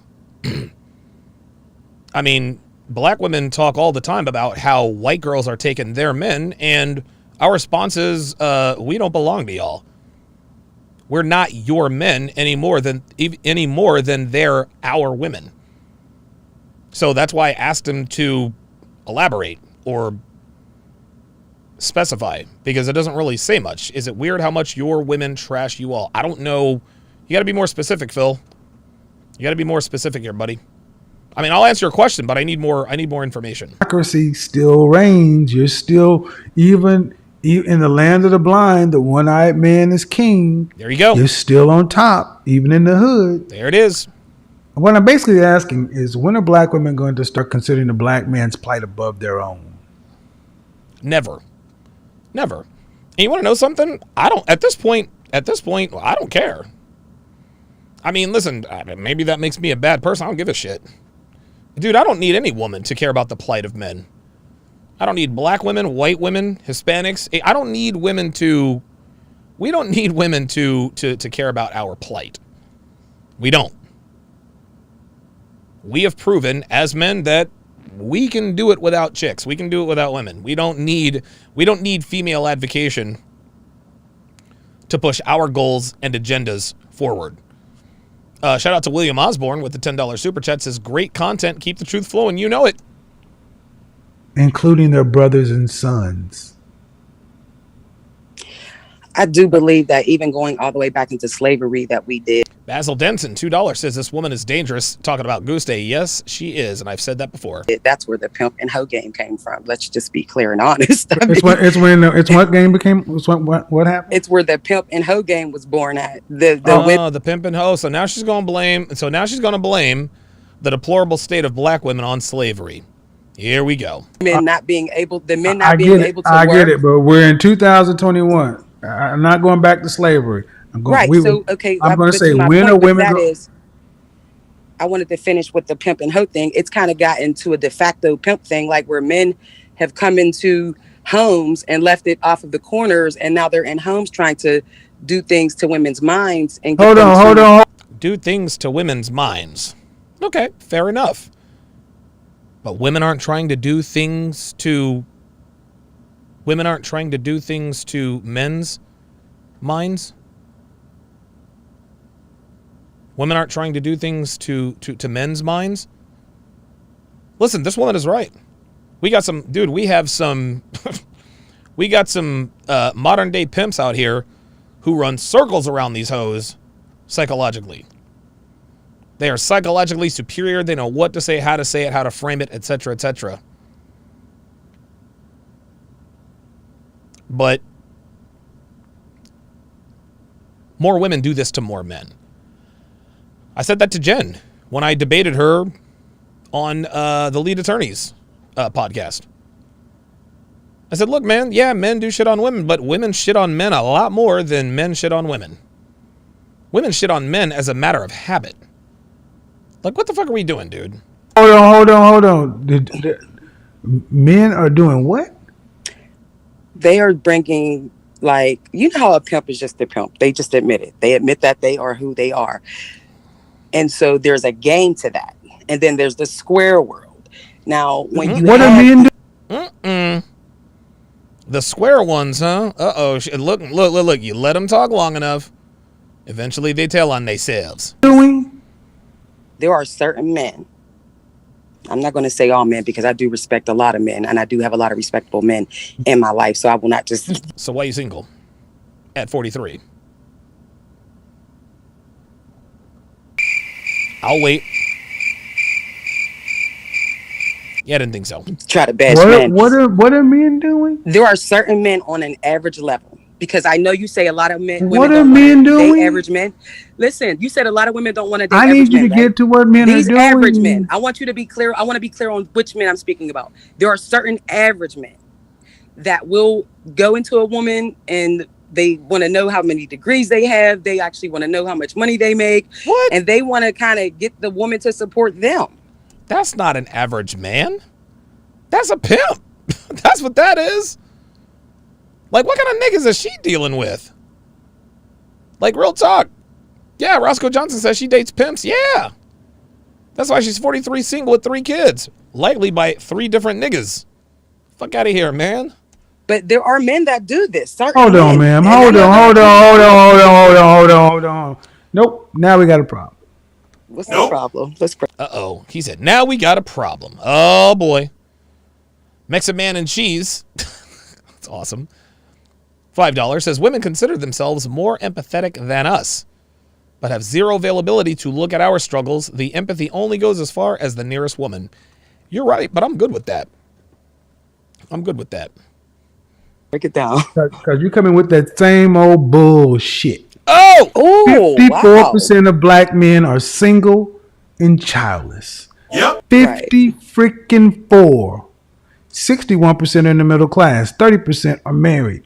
We got 80% of our children being born outside of the bonds of marriage. That means, by the math, 54 and 30 is 84. 80% of the kids are being born to 16% of the man. So if you letting the man come in, it's because you're overlooking the lion's share of the men that you should be looking at. So if you get pimped, you shouldn't be a hoe. Oh! God damn! Holy, hold on. Yes, sir. Woo! Oh my God, look at her. Mouth wide the fuck open. Where? Right at $5 says her voice is raspy as fuck. Yep. You know it. Casual Germ says she got that Newport voice. Yes, she does. Look at her. She can't believe it. Kevin said, if you don't want to be pimped, don't be a hoe. She said, no, the fuck you didn't. Street Fighter 88 says, because she belongs to the streets. Oh, no, I'm talking about in the community that I've seen when I was growing up. I've seen a lot of men go after women because of what they had. So I'm not saying the women went out. Okay, men went out the women because of what they had, and the women accepted them. There were a lot of women I saw accepted. Women There you go. accepted them. Namely, you. And I think that's where the Ko Fitch says, balance No, the imbalance. but I need to hear you say that though. uh-oh. Yeah, you're right. I'm right, but the thing is, one of the things that happens one of the things in our communication that tends to happen is when the man is right, y'all tend to just slide on past. Yep. Just like free going around Monopoly, sliding by free parking, getting your $200. No, you need to say, yeah, women accepted them. They looked over the squares, the bus drivers, the plumbers, the factory workers, and went for the swagged out whatever with the kids. The niggas. Kevin, just say it. The niggas. That's what they went for. Yes. Women control who gets laid and gets born. Right. So who you sleeping with and what they do is up to you. Whose kid you have is up to you as a woman. Right. Young J 216 says flawless victory. That was a TKO salute. You win. Perfect. Appreciate that $20 super chat from Young J 216. Marcus B28 says, God damn, I fell on my seat. Kevin verbally KO'd this chick. Yes, he did. Holy God. But I believe that's why some of the women that you speak with on the platform don't want to go for men like that, and they're in that masculine energy with Go how for much men they like make. what? Go for men like what? Go for The men like average what? men that you're saying that they should, look at, like the $20 an hour men and things like that. I think that's probably where the imbalance is all I'm saying. But the men that you're speaking about and the women, the generational gap, the older men that are Henrys and that are rich, and then the younger. Slapduck says, I wonder how many boards she gets per night. I'm told she averages 5.2 rebounds a game, actually. Women, I do like that you're speaking to the younger women because we weren't taught in that way. I do agree with those things. Like I said, I just think there could be more sensitivity taken into consideration. What? More sensitivity? Bitch, what the fuck you think this is? Ralph Tresvant? Ain't nobody giving y'all no more sensitivity. We tried that. That shit didn't work. And now that y'all are all used up, all pimped out, you want to come back to the square ass niggas, the niggas you wouldn't give a time of day to. Well, we need more sensitivity. Nah, you want sensitivity? Go to Ralph Tresvant. He's got all you need. You ain't getting some shit. You ain't getting that shit from us. Some women just weren't taught the right way. And men weren't taught the right way either. I think on either side. Uh-oh. See that? Kevin got loud.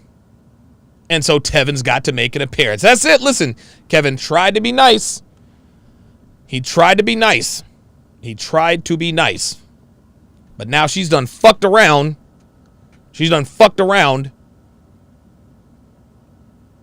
And summoned Tevin. No, ma'am. Okay, this is my show. Real talk. So now she's got to deal with Kevin on one side and Tevin on the other. You did it to yourself, boo. Did it to yourself. Let's see how this goes. No sensitivity, no consideration. You've had enough. It's our turn. What about on either side, though? There it is. You've had enough. It's our turn. No, not on either side. What? It's our turn. Yes. You've had enough. Yes. It's like being thirsty, and we all outside running and drinking, and you sitting at the water fountain. Move your goddamn out of the way. I'm thirsty too. You've had 50 years. It's enough. Damn. Man, this is not Burger King in the 90s, okay? You can't have it your way. Real talk. Y'all had it your way for 50 fucking years. It's our turn now. Ladies. About the women who just weren't taught well. That's not our problem, boo. What, I'm supposed to feel sorry for you? Like, what's that got to do with me? What about the women who weren't taught right? What am I supposed to do? Teach you? Nah, fuck that. Nah, listen, maybe if you were 23 rather than 43 at that point, if you ain't got no kids, if you ain't been ran through by a bunch of pimps and johns at that point, maybe you have some potential. But sweetheart, you are long in the tooth with short hair and 3 children by 3 different pimps. It's a wrap. Your lack of education is not my problem. Not my problem. Malik says Tevin and Kevin Samuels versus the 96 Bulls. I got Kevin and Tevin 4. Real talk. I got Kevin and Tevin in 4. Real shit. All day. Undefeated, baby. Undefeated. Shit, Kevin and Tevin taught the bad boy Pistons how to play. That's why Michael Jordan had such a hard time getting through them niggas. Shout out to Isaiah Thomas, the realist. Bill Laimbeer, Dennis Rodman. Vinny, the Microwave Johnson. Not my problem. Not men's problem. Oh my goodness. The dude, oh my God. I'm out of the way. Kindred I'm spirits. thirsty too. You've had 50 years. It's enough. Ladies. About the women who just weren't taught well. What? This is you, man. This is you. Sucking up everything but this knowledge. Tell her, Tevin. Not my problem. Not men's problem. Uh-oh. You've had enough. See, what I keep asking is when are men going to be considered? And when it's time for men to be considered, then we all got to be considered. That's how this shit works. Nah, fuck It's either that. black girl magic or we got to share. No, black boy magic, black men magic. Oh, shit. Kevin's going in. Holy shit. Y'all had enough. And I do Consider believe the that. men. Consider the men. Because the men you're talking about, who are the average men, such and so forth, are the invisible Ralph Ellison men that you can't even really define, but they're the 54% that are single and childless that should be the husbands. God damn. Right. There it is.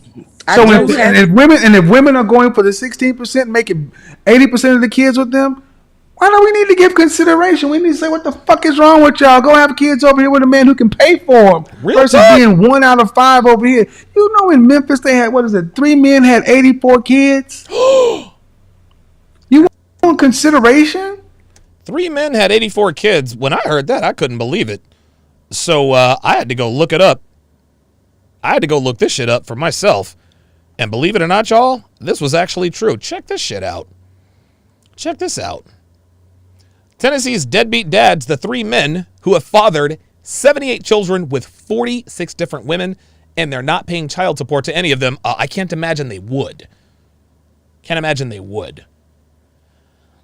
The article continues. It says, 3 men in Tennessee have notched up a staggering 78 children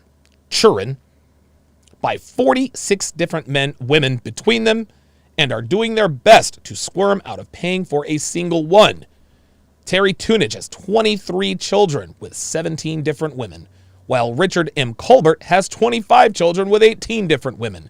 But Desmond Hatchett takes the record with 30 children with 11 different women.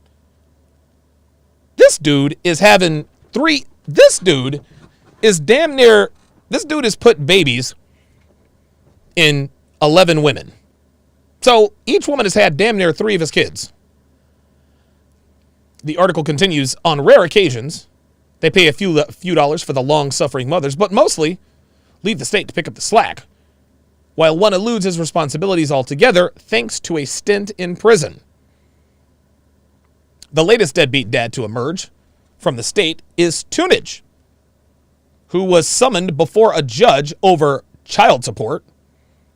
Hang on a second. Over child support payments for his 23 kids by 17 different women. Dude, how is this even possible? How is this even? I'm going to lower the microphone so I can work on this camera here. 23 kids by 17 different women. Unbelievable. But didn't show up. This is insane. Oh, there he is.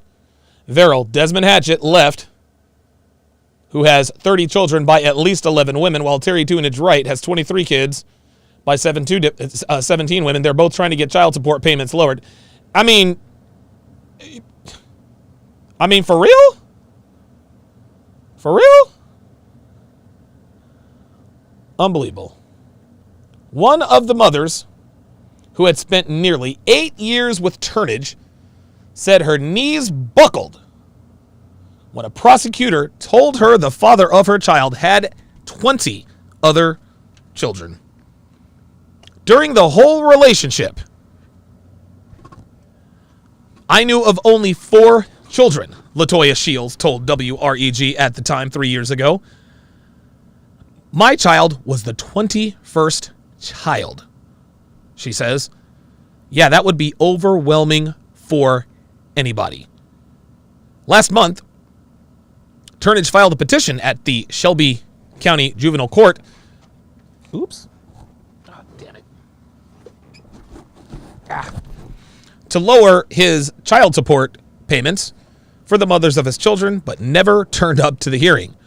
Shields says the virile dad has shown little interest in his daughter. She calls him and it's hi and bye, see you later type of situation, she says. LaToya Shields. She added that he hardly even ever pays child support, but when he has, the checks have been between $6 and $9, as he is likely splitting his earnings between all 17 women.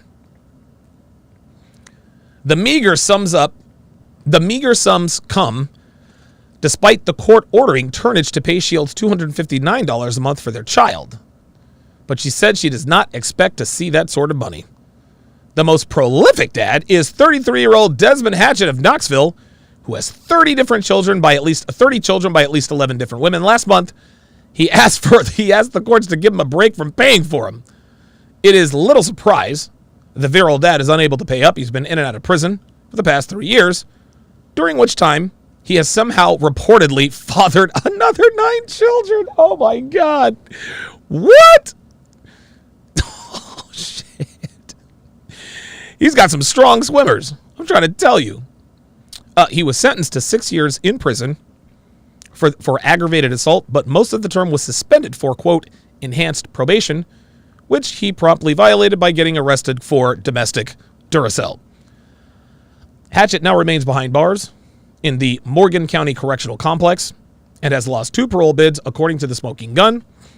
When Hatchett was earning minimum wage salary, legally half of his paycheck was seized by the state every month to pay for his scores of offspring who are all under 14 years old.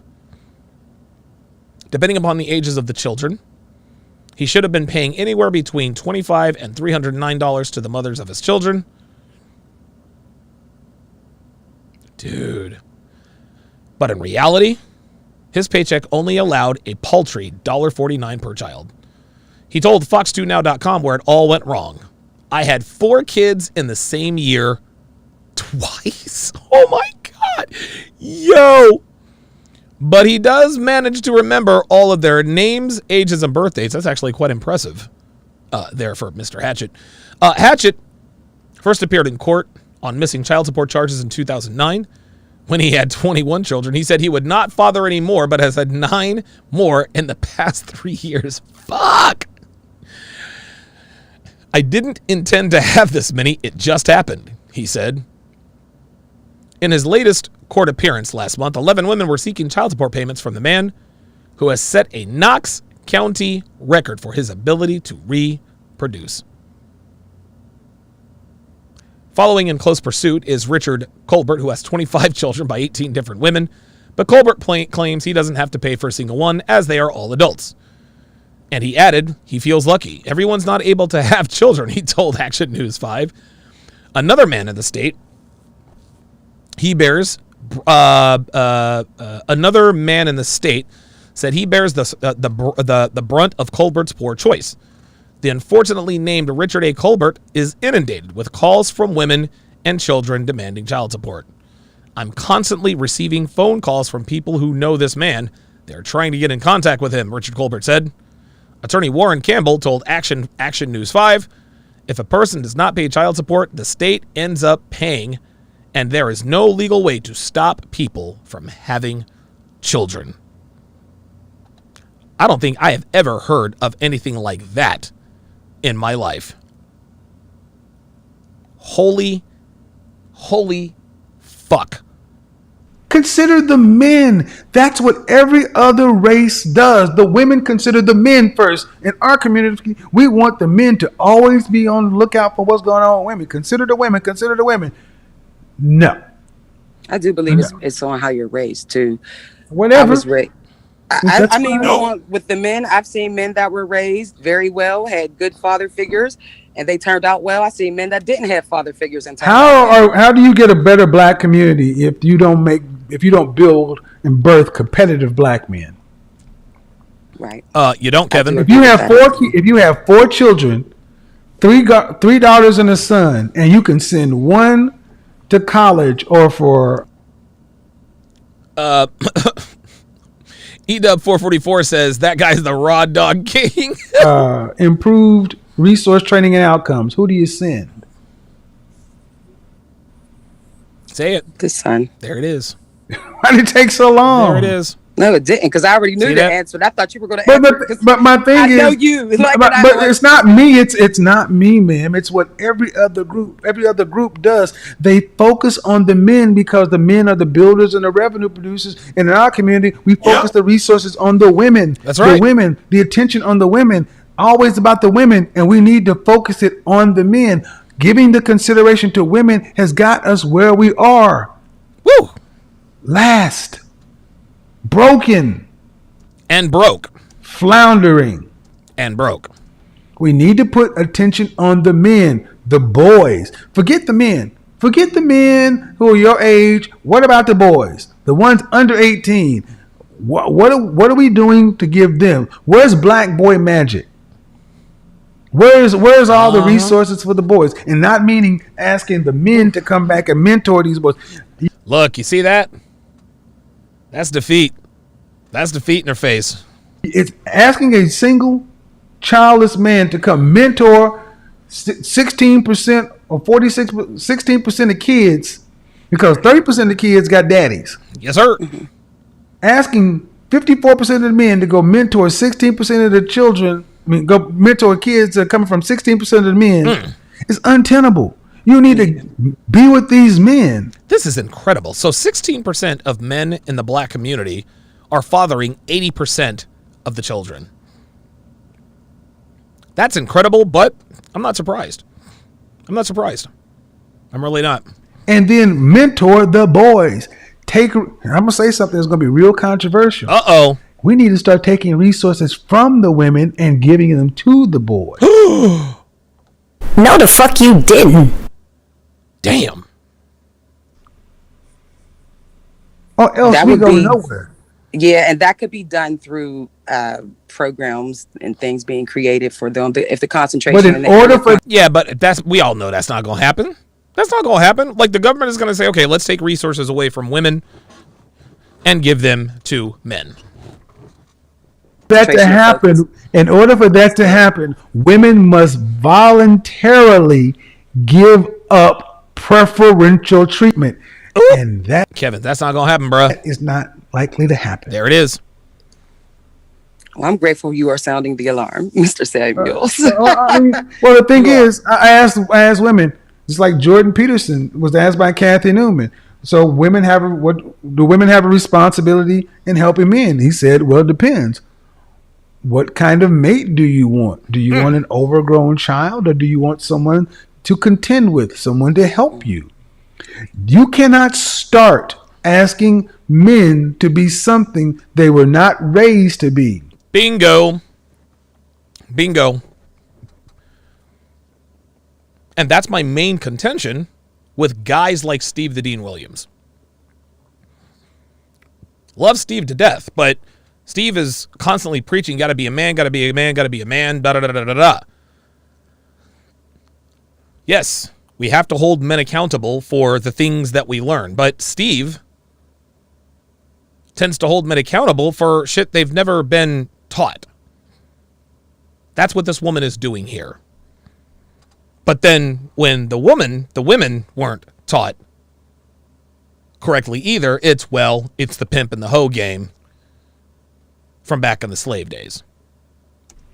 That's the problem. We're asking men to be something after 18 that they didn't get between 0 and 18. Unrealistic. It is. Thanks, though. Appreciate it. Thank you. Get off my lawn. That's it. That's a wrap for her. That's a wrap. Wow. Wow. Like, listen, man, like, I mean, she's another casualty. She's a statistic, is what she is. She is a statistic.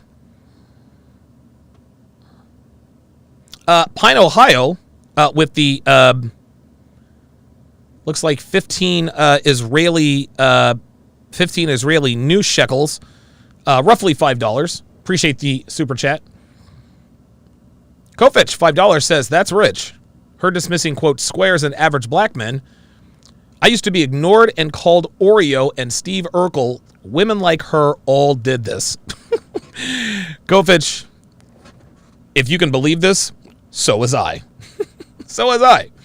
Dude, they called me Steve Urkel. They called me Carlton. They didn't believe both my parents are black. It was ridiculous. Lou Will, $59, $5 says, oh, you got to go back to using the Mario Castle music with some BS as brewing. You know what? I think I might actually I think I might actually start doing that.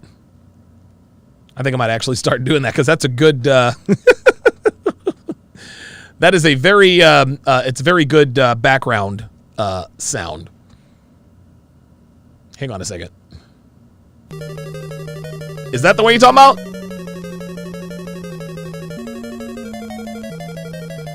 And then when the shit hits the fan.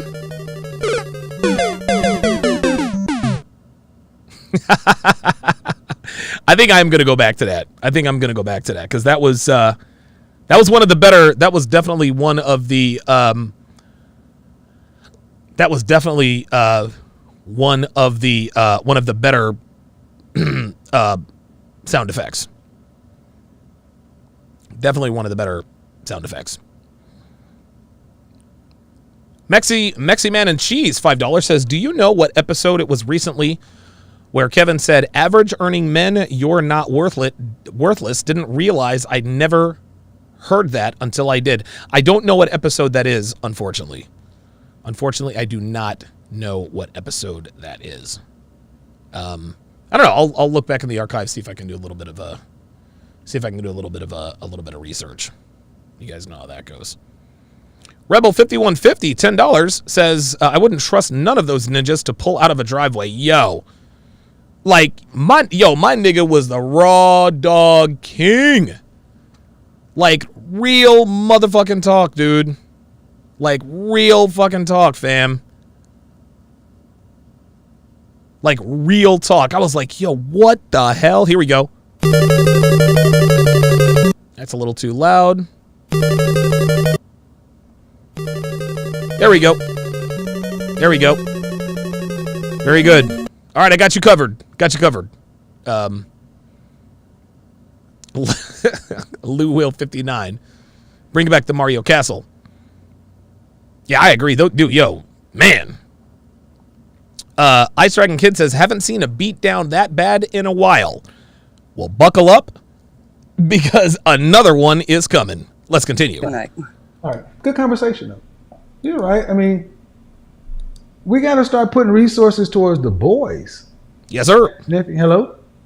Hey, can you hear me? I can. How old are you? I'm 30. I'll be 31 this November 2nd. No problem at all. What's the disagreement on the issue? Danger zone. We have a male friend that I just started talking to. He actually put me on to a male friend I just started talking to. Translation. It's a guy I'm fucking.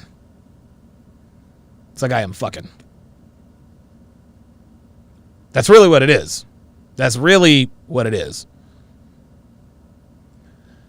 Right? Like, that's when even my sister, yeah, I'm talking to this dude. I'm like, like, this is me. Like, I know talking is fucking.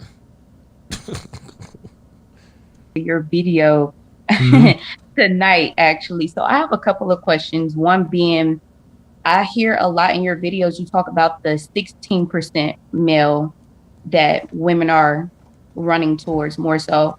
My question is, if we're in like a dating aspect where you meeting a guy or you meeting a woman, first off, all you see is looks on the outside, right? So isn't it to an extent a little bit cliche to say that, well, you women are picking the same men when you don't really get to know that man? You know what I mean? No, the 16% is who you having. She's mischaracterizing the question. Babies with. But I mean, if we're not marrying the 16%, then obviously I'm gonna put that in the narcissist, the uneligible, the. Oh no. So if 16% of those men fathering 80% of the children are not married, then they're not eligible to me. Huh, interesting. The mothers of the 80% of children seem to think they are. You're conflating things. 54% of black men are single and childless. 30% of black men are married. 80% of black children are born outside of wedlock. Mm-hmm. So by deduction, 80% of children are born to the remaining 16% of men. You're not getting pregnant as soon as you see somebody. So that 16% of male, that's not the uneligible, because I didn't hear you say anything about uneligible for what? To date, to marry, to they're having kids with them. If you're having a baby, like to date, to marry. So these men are not eligible to date or marry, yet they're steady shitting out these niggas' kids. Dude, stay the fuck out of Tennessee. Stay the fuck out of Knoxville, Tennessee. Because I promise you, yo, don't get near these niggas. Like, these niggas will look at you and get you pregnant. With them, why are they not eligible?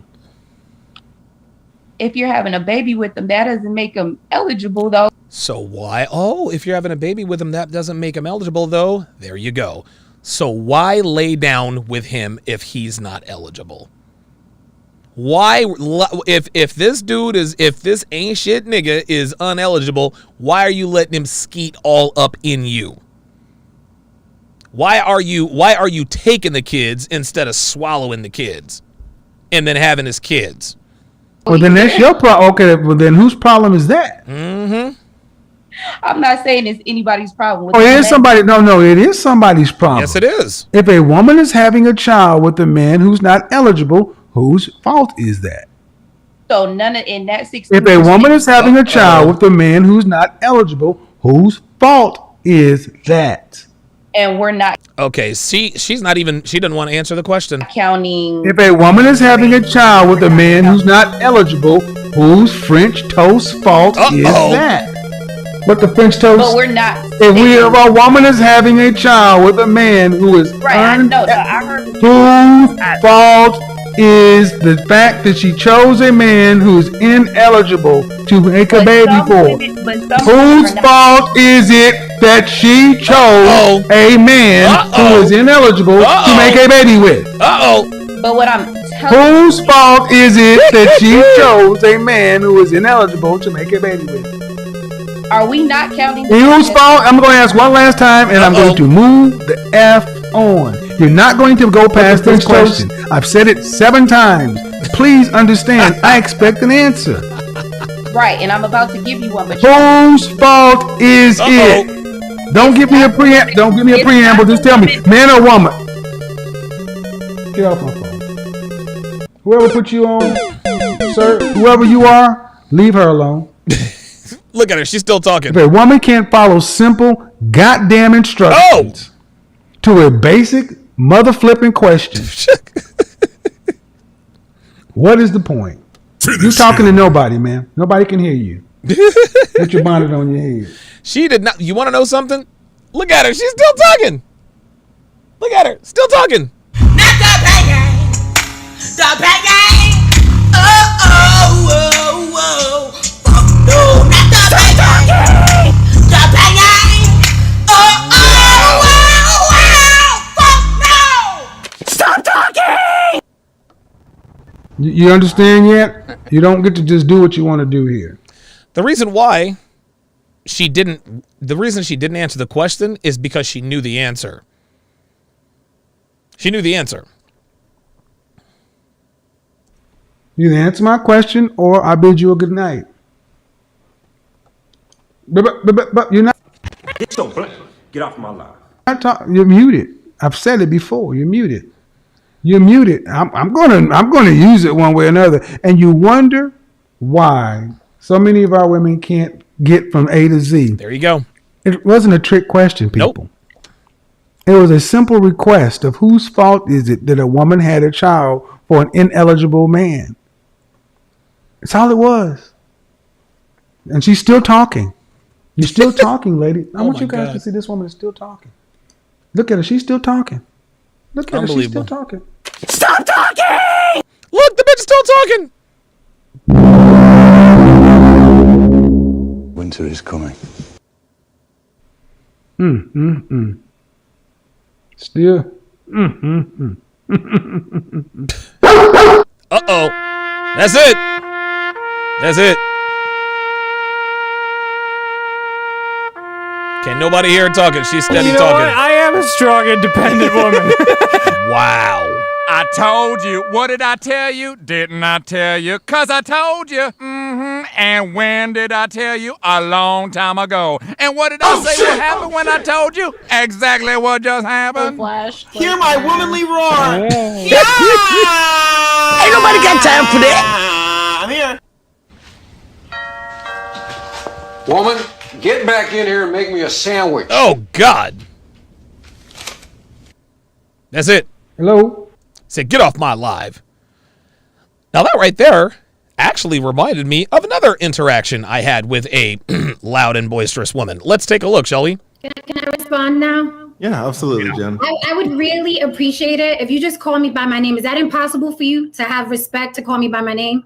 Yes, that's impossible, honey. It's impossible? Then I'm going to call you a fuckboy. Is that okay? Okay, listen, let's everybody. Shout out to Jen. Let's continue. Hey, how you doing? I'm well. How old are you? I am 29. Uh-oh. 29. Danger zone. Let me make sure we're going right here. So what's the question? First, I want to say that I've been listening to you for a while. Here we That a go. lot of your Here we go. are valid and extremely helpful. I want to say you're the king and you're the man, but I guess the thing that I tend to question is your approach in how you give advice to people. I think what you have to say is valid in many cases. You mean my tone?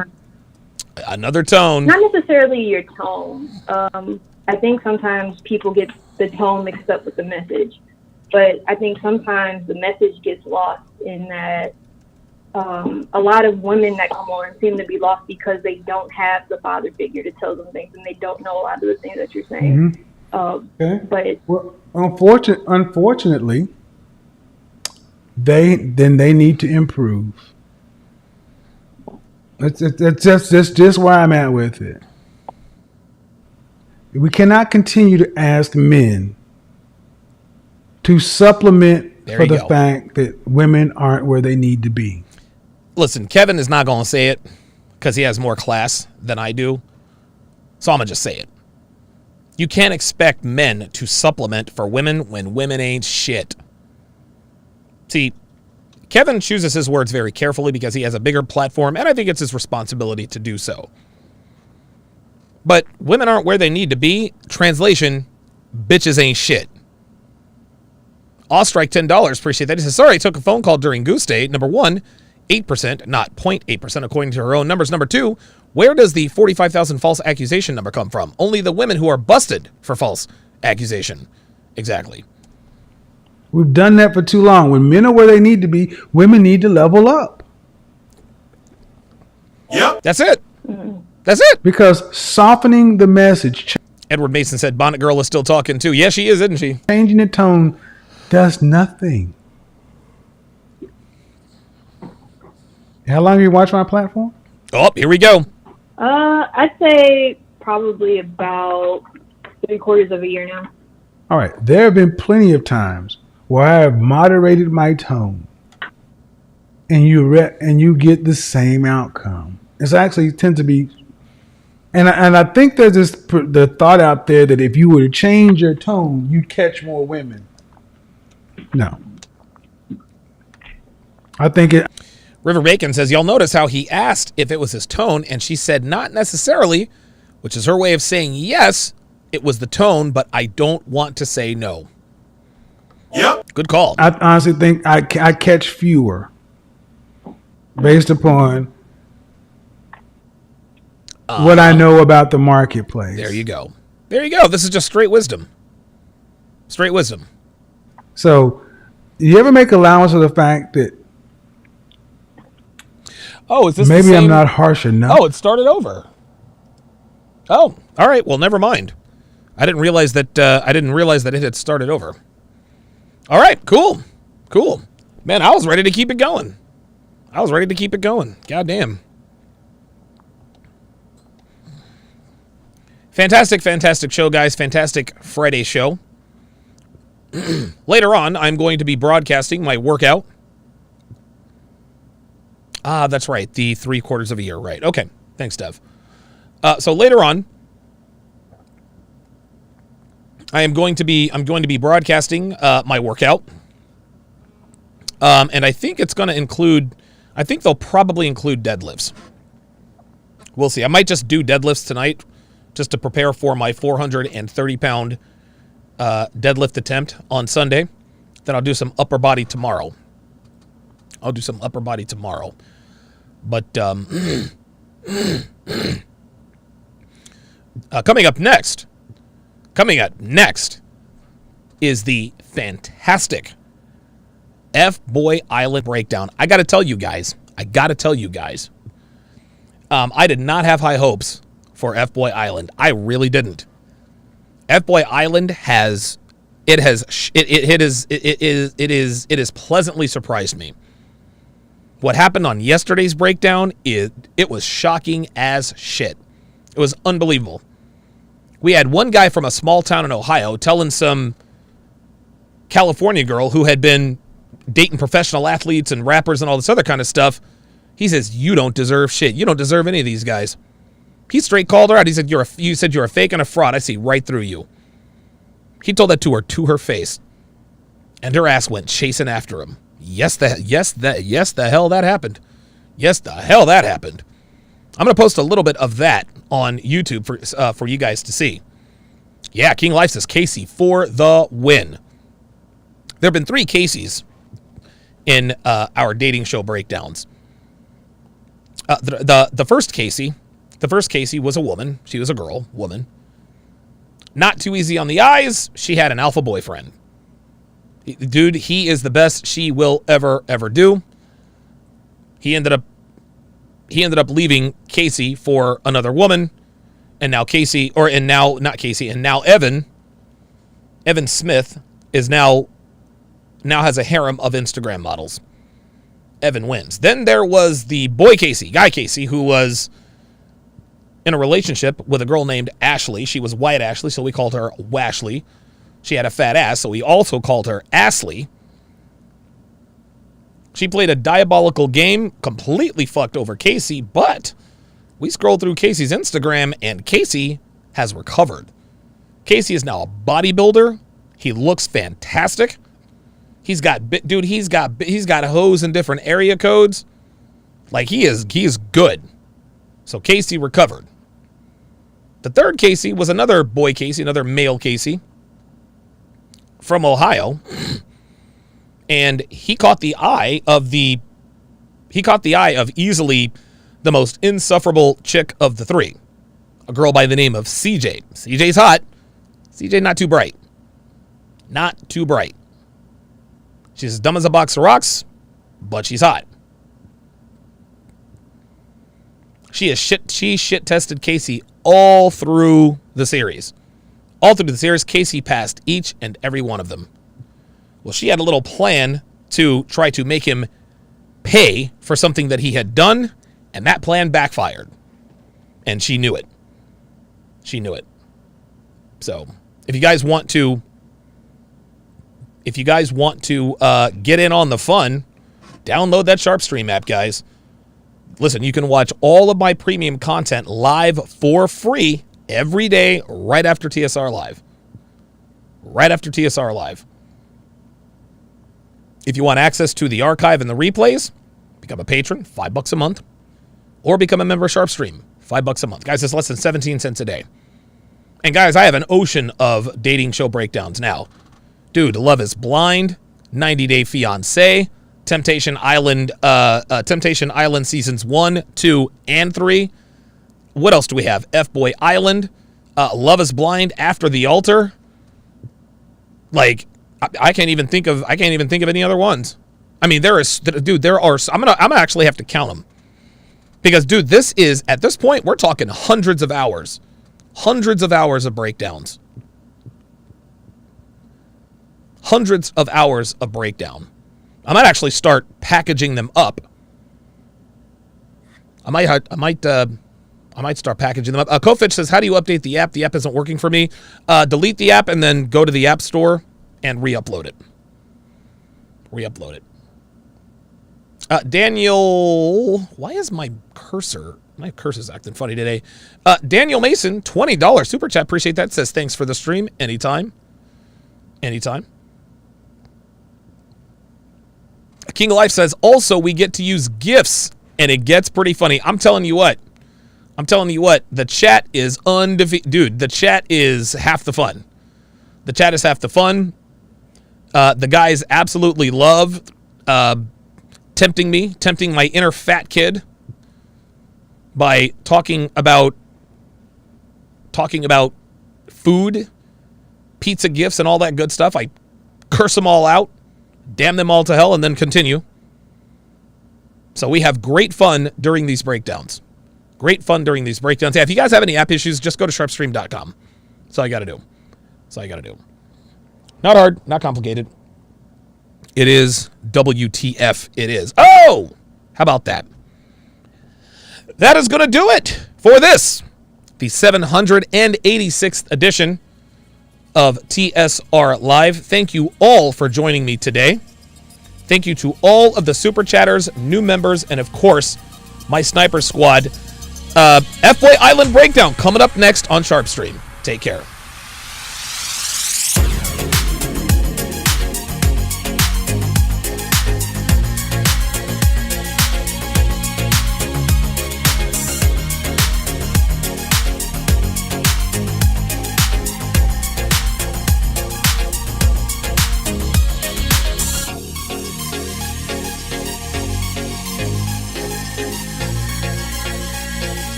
Get thousands of hours of content not found anywhere on patreon.com/DonovanSharp.